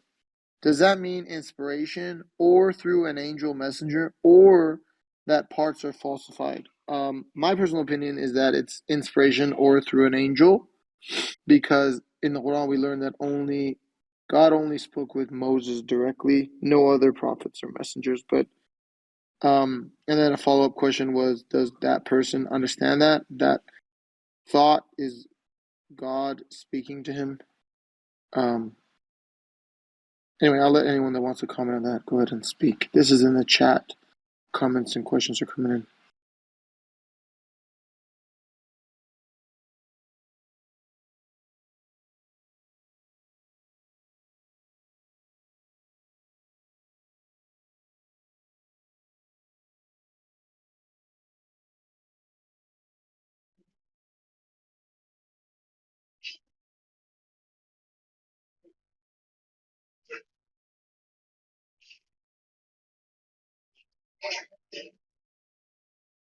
Hey, I'm adding just uploaded because I know Navid, you've been asking for this too. The Rashad's book, The Miracle of the Quran, Significance of the Mysterious Alphabets.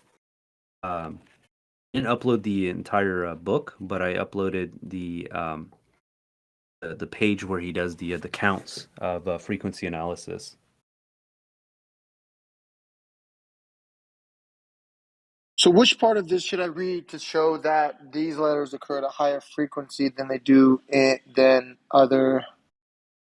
I got to dig up and see. He's got other tables. I haven't looked in this in a long time, but It's that one. interesting. Isn't it interesting that he gets 133 noons in chapter 68? This is back in 1973. Yeah. This is even before Code 19 is unveiled. So, again, I just believe this whole thing was a divinely guided process. We see the same thing with the count of the word God, Allah. He gets 2698 before he even realizes that the verses are false. The computer consistently and repeatedly gives him the correct data. To me, this is divinely produced data, and so I just don't see how, you know what I mean, like we could just play around with it and come up with our own counts on any of these kind of aspects. But I'm open to other thoughts on this topic. I don't have a thought there, but on Lehip's comment, so what is a messenger? Why are we obeying a messenger? We're obeying a messenger because it's information from God. It's not the messenger obeying. You're obeying God. So technically, we could say God told us, if it came through a messenger, God told us this, just like the Quran, God told us this. Even the stuff that where Dr. Sleep was. Well, I don't think that was his question. I have a lot of. I have. I don't think he asked that. Oh, He what? asked. No, I was. I'm getting there. I'm getting there. Oh, okay. All right. I'm getting there. He asked about in the Bible where they said God told them. So therefore, when an angel comes to you, that's a messenger too. And technically, it's telling you that. And if an angel comes and gives you some information, the angel's just is nothing.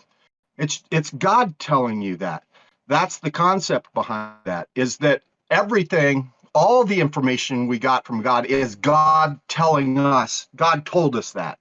And it's always that. And so I think that's where the confusion comes with that.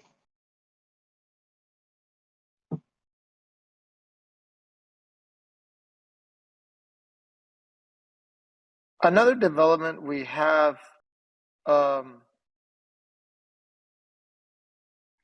Sister just asked a question. Sister Susan wrote, when I first came to submission, someone told me there is a Quran in a Turkish museum that does not have the verses added to the Quran. Is that correct? I'm not aware of such a thing, but I don't know. Dude, are you familiar? Not that I'm aware of, because the addition of we're merging into the realm of history. But Prophet had manuscripts. Even it's believed that other individuals at the time had the writings of the Quran in their own personal capacity.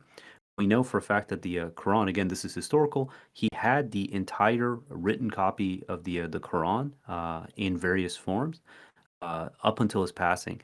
After his passing, they wanted to put it in the proper order that the Prophet specified. Saying, for instance, Surah Fatiha, which was supposedly the fifth revelation, was going to go first. Surah Baqarah, which was the 87th revelation, would go second, and such and such. And when when they compiled it, it was at this time that the two false verses were added in. After adding those two false verses, about 12 years later, there was disputes regarding the recitation of the Quran. It's worth noting, so the first collection they called the Suhuf, and this was done by Zayd ibn Thabit. and it was preserved during the reign of Abu Bakr. After Abu Bakr passed, it went to Uthman. After Uthman passed, it went to the Prophet's wife and Uthman's daughter, Hafsa. She had this manuscript that had these two verses in it. And during the reign of Uthman, so he's the third Khalifa, there was disputes regarding the recitation of the Quran. Again, all this is just historical, so take it, with a grain of salt.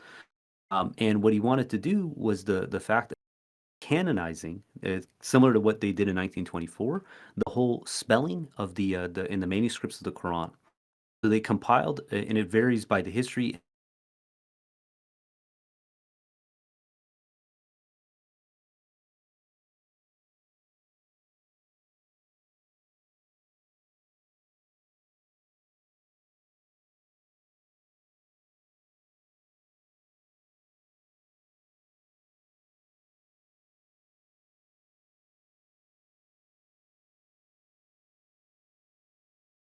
There are these ongoing kind of disputes that took place. There were, yeah. Yeah, I mean the historical event is still preserved, right? So we know that there has always been a debate about those two verses, and we cannot really say that this Musaf from Turkey is really from Ali. But it's still interesting that the last sides of chapter 9 are not there. That's very interesting.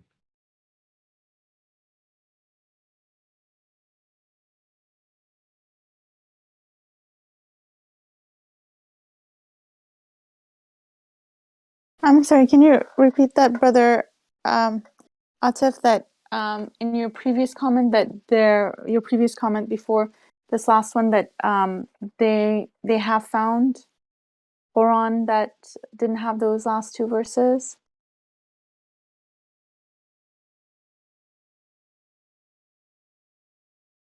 Can you repeat that, please?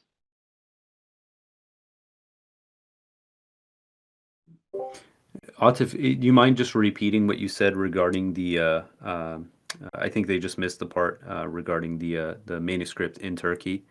Oh yeah. So Edip Yüksel talks about the copy from the Museum Süleymaniye in Turkey. I don't know which city, but there is a Musaf from Ali. They believe it's from Ali, but we don't know. When Edip Yüksel went there with some friends, I guess, he saw that the last verses, the last sides of chapter 9 in that Musaf wasn't even there. And then they asked the workers in that museum, and they just said it's a historical loss.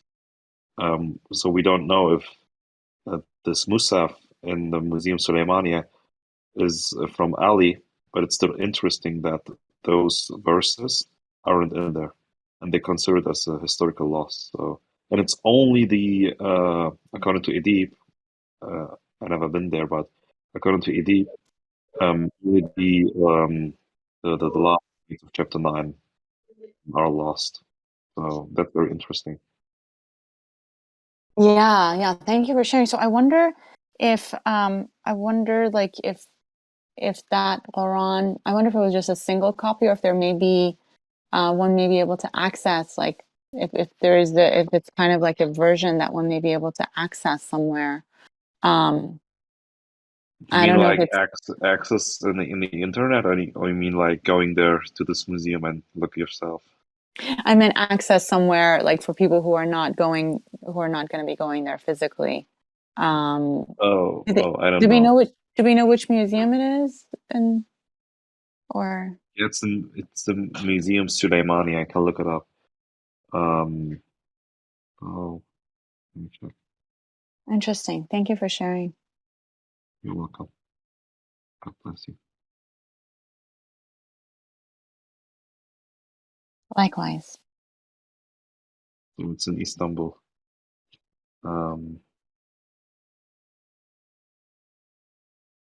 So this has been coming up. Anyone who wants to help in these discussions, we're having very frank, serious discussions regarding Code 19 with the critics on this server. And so They attacked our methodology for calculating the probability of the likelihood of multiples of 19 across various chapters with the initial chapters. And so I personally abandoned the approach that I had. So generally I would do 1 over 19 and I would say, okay, we have 5 chapters out of 29 that have multiples of 19. So I'll do 1 over 19 to the power of 5. However, it's my understanding that that equation is not workable. It's not appropriate. So we now have a new equation. I put it in the VC1 dash chat. This is a binomial distribution. I'm open to anyone criticizing it and analyzing this. But basically, we've got the binomial distribution to calculate the probability that 17 numbers out of 29 are divisible by 19. We've got that equation. The probability that 17 numbers out of the 29 are divisible by 19 is 1 out of 8.5 trillion. So for now, this seems like a strong equation to use, and it seems like it's backed up correctly by the math and laws of probability.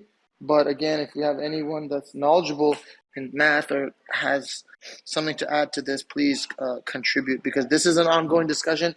And this conversation is not only on the VC every couple days or so, but also in the Math Miracle channel on this server. This issue has been addressed. Thank you. So I don't know about those. What did you say? Let me check this. The probability, right? So you said that the probability that 17 numbers out of 29 are divisible by 19 is what? 8 billion trillion? It's 8.5 trillion. So 1 in 8.5 Yeah. trillion.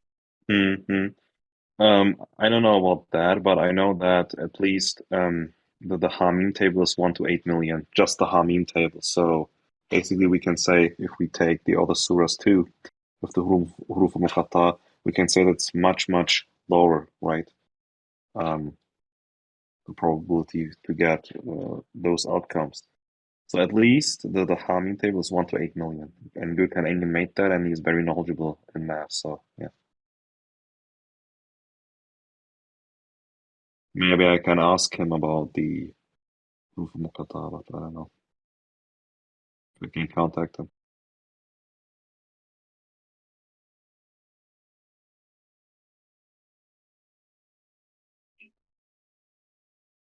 The numbers and counting from Atif was put out there because, like Brother Jude said, he was, ill and he knew he was going to die soon. But they basically couldn't get at all the same number as Rashad for each letter of each surah. So they ended up doing something and then changing a couple words to get a final collection of the alifs. Another way, he put together the total of numbers being divisible by 19. So basically, his job was not correct, because we know from the information left in the book for about in the counting, Rashad himself writes that there are 2 types of getting to this number. One is that you're looking for some of the letters, Aleph, Lam, Mims, to be divisible. Divisible of 19. And then there is another method that every letter in every chapter is actually divisible of 19. And that is what, mashallah, for a long time, maybe 25 years, we were waiting for the correct spelling and the correct method of counting, that by God's infinite grace, our brother Jude discovered it, which is amazing and something to really celebrate and be happy, because God's promise is the truth. Thank you, Peace GPS. It's important to have those probabilities. So I have 2 questions. The first question is to Naveed. Can't you ask Eddie Büchsel? So you have his number, right? He's good at maths. Can you show him your probability counts? Your probability I Or what think was this it? was actually partially formulated from the book on his. He wrote a book and he calculated the probability of the initial chapters being multiples of 19. So I think they're in his book. Okay, okay. And maybe Peter can write an article about this if he wants to, like, showing the probabilities of those outcomes, Yeah, I think that would be appropriate. Yes, because this Yeah. comes up all the time. So you need to have definitive position on You, this. the problem is that the majority of people actually don't know maths that good, that they're not good at maths. So it would be good to have like an article, based on those outcomes to show the probabilities. Maybe Peter can say something about that. I don't know. Yeah, God willing, I can look into it and then inshallah add it as a section in the Git book. That would be great.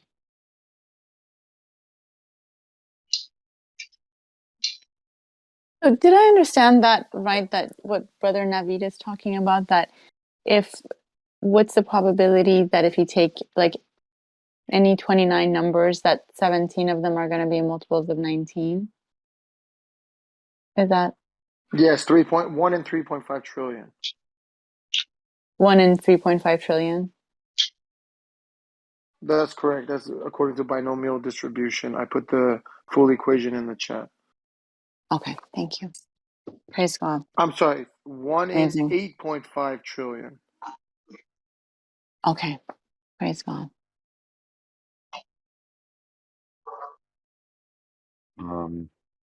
I think you did it right, to be honest. I mean, if the Hamim table is 1 to 8 million, right? Then it's likely that your stuff is right.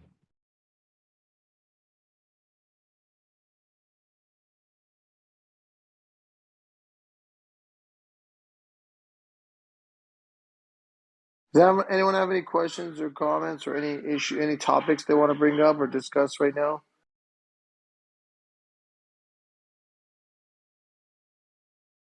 Otherwise, it's just we just have our open discussion in a general format like we do every day on here in VC1. We just have open discussion with mostly Sunnis and Quranists. So this is a lot of what's going on right now. In other developments, we're having, interactions with Indian communities. We're working to get them on board. I guess we have a range of numbers in terms of how big their population is, from 500 to 5,000 is what I've read. So it's going to be really interesting to have them incorporated into our efforts. But yeah, anyone wants to share anything, that'd be wonderful. I know Brother Omer is here. Brother Omer, can you hear me?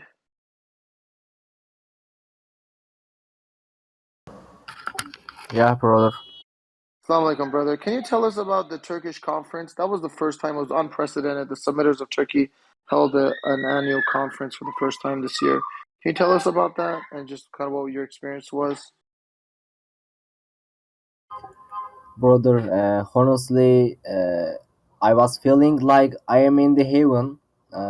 It was the first time we held on Ankara. We had around 60, 70 people. We had Quran study and zikir meeting, eating, everything. We had enjoyed, and we had 3 day for conference. We stayed in hotel. That's all.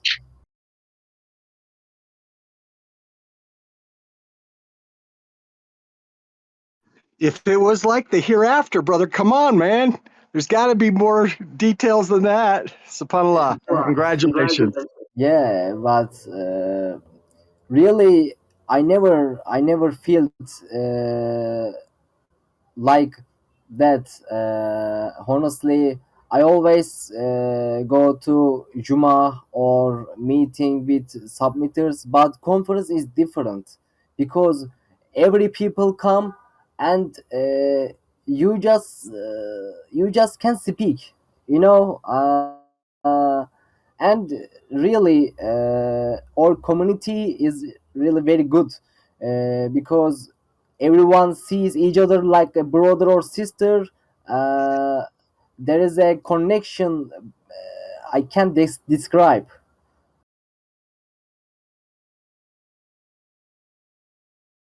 Mashallah, thank you so much. That sounds fantastic.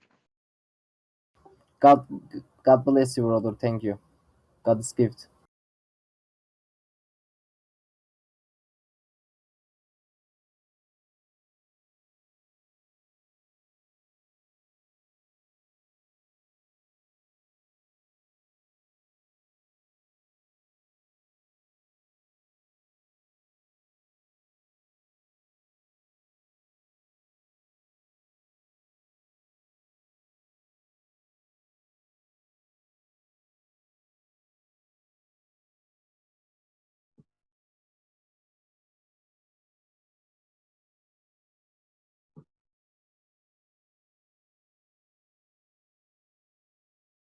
I was just going to bring up another principle with regards to, creating laws to protect people.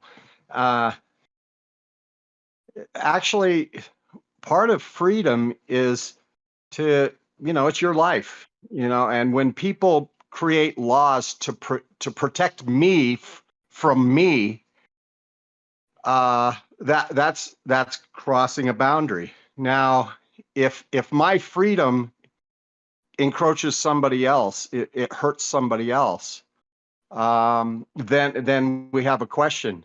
Now, when it comes to freedom of speech, the question is speech injurious?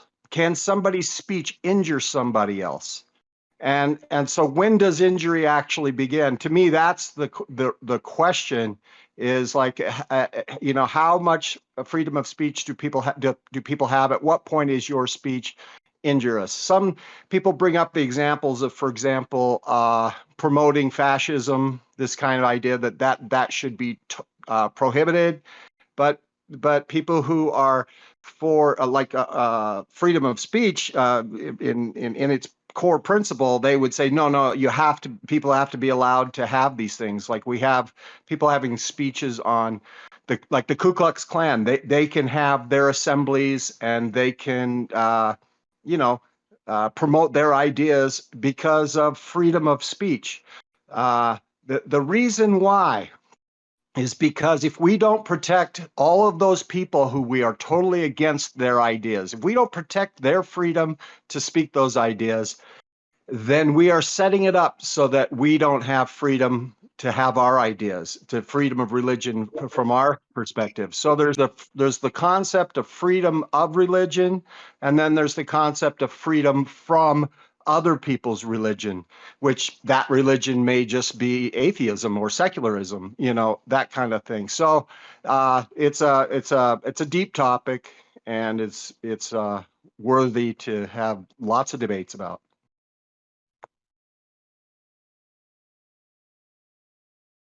Yeah, on the speech issue, like the thing that comes to my mind is like harassment.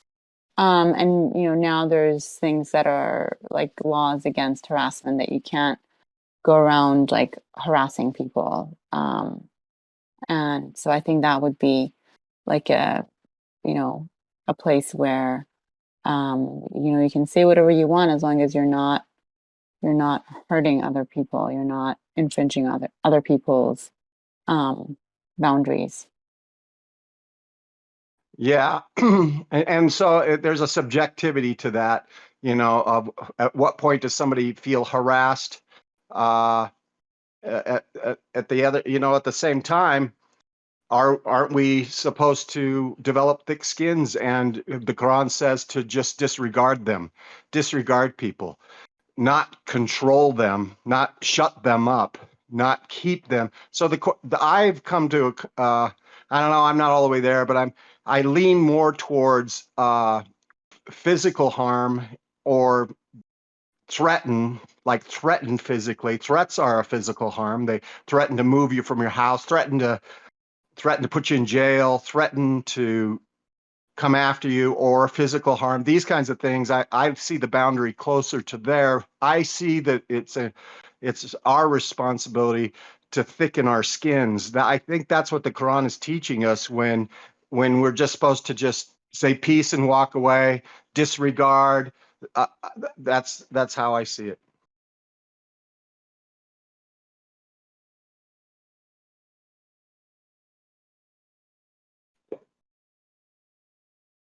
Assalamu alaikum. Can anybody hear me? I don't know if the sound's broken. Now, Oh, Yeah, okay. can hear you, Navi. Now we can hear you. Yeah, I wasn't sure if anyone was talking. no, I no, had no, to be no, muted. Is this kind of like a silent meditation session? no. Yeah, Jeff just made a comment, like literally 2 seconds before you Oh, were talking. really? I can't hear him. You're deafened. It's from God. It's divine. No, I'm saying no, I'm making a joke.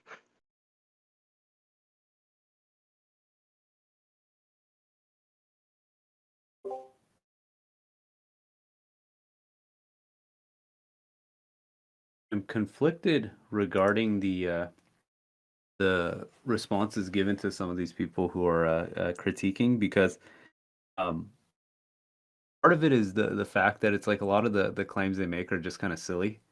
And it requires educating them to realize that claims they're making are silly. It's like, is it really worth the effort? I'm always conflicted on that, because like the guy originally, he was saying like, oh dude, the counts are so off, this is ridiculous. And it was funny because he didn't even realize like the hamza is a different form of the aleph. You know, if you have to kind of like hold someone's hand to make it easy on them to critique, it's like, you know, let them do the work. I'm always like conflicted, because people are asking like, hey, respond. And it's like, why? Like, it's one of those things where it requires, in essence, them to be educated, and why make it easy on them, right? Like, let them go do the due diligence, the work, and come back with something. That's a good point. You know, even Dr. Khalifa was like putting it on people to you bring proof why I cannot be God's messenger. You know, he brought enough proof, Well, and then he placed the burden on them. You know, I agree with that, but my only thing is when we have hundreds of people looking at the channel, when that person has the last word and then there's just no response, it's just not a good optics, I guess. So I don't know if we need to just have said something, but I agree in terms of, well, what should we specifically say?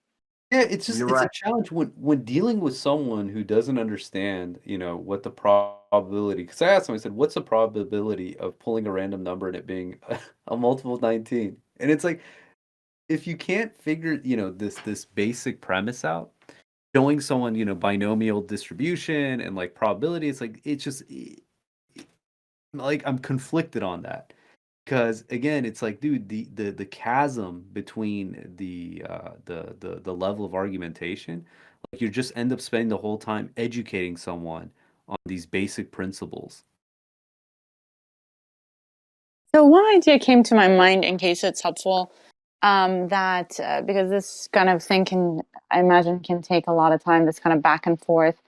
And so one idea would be, if there's kind of common questions, to have a document that's kind of like frequently asked questions, and put the information, and then just refer, you know, on the chat, like refer people to that We document. do that. Okay. Okay, We have mashallah. a fair amount of that. I This is do. just regarding specifically like the counting of the initials. And it's funny, these are coming from people who refuse to accept that Bismillah ar-Rahman ar-Rahim is 19 letters. Look, if they're not accepting something that's so obvious, how do you expect them to, in essence, like accept anything else? And I agree with Navid. It's like there's this optics element. At the same time, you can just spend eternity, in essence, trying to get someone to see something that they're blind to, and it's just, you know, it's hard to move past that initial step to anything that's like, you know, productive. That's why I think there's warrants. It's like, look, they went and they did analysis and said, hey, these are the discrepancies they found. It's like, okay, cool, you did the work. Now it, warrants a response. These kind of just like silly one-line comments that just miss the bigger picture. I just feel like it's just it's like wasted energy trying to address them because So it's ephemeral. It's only there for right. a minute and then it disappears. So question for you then, how is your interaction with this situation different if it was just you and this person in a room versus you and this person in a room with 500 spectators? I guess that's what it may come Yeah, down to. that's where I disagree. Now, Like, someone making a comment in a Discord channel, right? I don't think there's 500 spectators. It's like you spend time, you create a really good response, and then 2 minutes later, it's like no one sees it. And then the person who's responded to, in essence, like either one of two things happen: either they're just completely dismissive, or say, okay, let me, kind of you just give them ammo, in essence, to rephrase how they're going to ask or what they're going to pry by the information you gave them. Like I I'm think, always yeah. conflicted by that. I think one dude, thing we do is when we do have a response, we have it kind of sorted out either in an article or on there specifically, like a couple lines of response. And then we just pin it, and every time this comes up, we just look at the pin message and paste it over and over again. I think that approach has been successful on this server, at least. We've done that a lot. What do you guys think about asking the person how they are qualified to ask the question? How are you qualified to actually challenge this? Because actually, we don't want to take everybody down a wild goose chase here. We don't want to waste time. If you are challenges and you don't have the qualifications as a statistician or mathematician to some degree to qualify the claims that we're making, you know what I'm saying?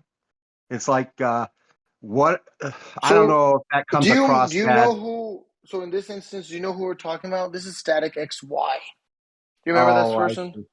yeah, I do remember. Yeah, Yeah. yeah, So I mean, we've kind of thrown the kitchen sink at him in terms of all these kind of yeah. different aspects that Yeah, you're referring to. someone who doesn't, to me, it's like, and hey, if they go and they do an analysis and they say, hey, this is our findings, like, okay, you've done the work, it warrants a response. He's kind of just like basically what he wants. He's saying, look, just give me your spreadsheet because the guy can't. I mean, I'm not saying this is a requirement. He not only can he not read, he can't even identify Arabic letters. He just No, wants to kind of automate this process just to go and give us endless things to go and chase after. Why? forget it. Go do the Forget it. work. Right? Yeah, That's like forget it. the piece that, in essence, I'm like saying, like, look, you're being lazy. You want me, in Yeah. essence, to go and give this information to you so you can just turn around and then And, say, oh, look, these are. and can I just say something for people that are lacking the context on this? This is a Quranist. So this is someone that was Sunni before. They became Quranist. And submission to them, it presents an existential crisis. Because if submission is right in any way, their entire ideology is debunked. It doesn't exist. So this is existential for them. So these people are making it their mission to really go out of the way and say, hey, I've done my due diligence. I challenged the submitters, and I basically was victorious every time. And so Right. this is the mental gymnastics and dilemma that they're facing, is they really have to, kind of self-convince that, look, I've done my due diligence, I've been engaged with the submitters, they claim to have the truth, I've showed it was wrong, and that's it. Because if they're wrong, if these numbers are right, then it's a continuously binding spiral where, okay, this is a code 19, so now you have to accept it. Okay, came with the messenger of the covenant, now you have to accept it. Okay, he had specific teaching, now you have to accept it. Suddenly it totally breaks the entire Quranism ideology, and they're forced to reconcile with a whole set of teachings that they're currently not accepting or not comfortable with. So this is kind of the mentality that is being dealt with here. I So, remember Moshe, Dr. Khalifa. Sorry, sister. Go ahead. oh, thank you, brother. Yeah, thank you for sharing. This can be, it sounds like a challenging situation. So a thought that came to me, this is something that another submitter had shared with me, like in these situations, it's good to ask God for guidance. You can ask God to guide, for instance, if I'm in a situation where I don't know what to do. And first reminder for myself, sometimes I forget to do this, to ask God, please guide my heart. What's good for my soul and pleasing to you in this situation?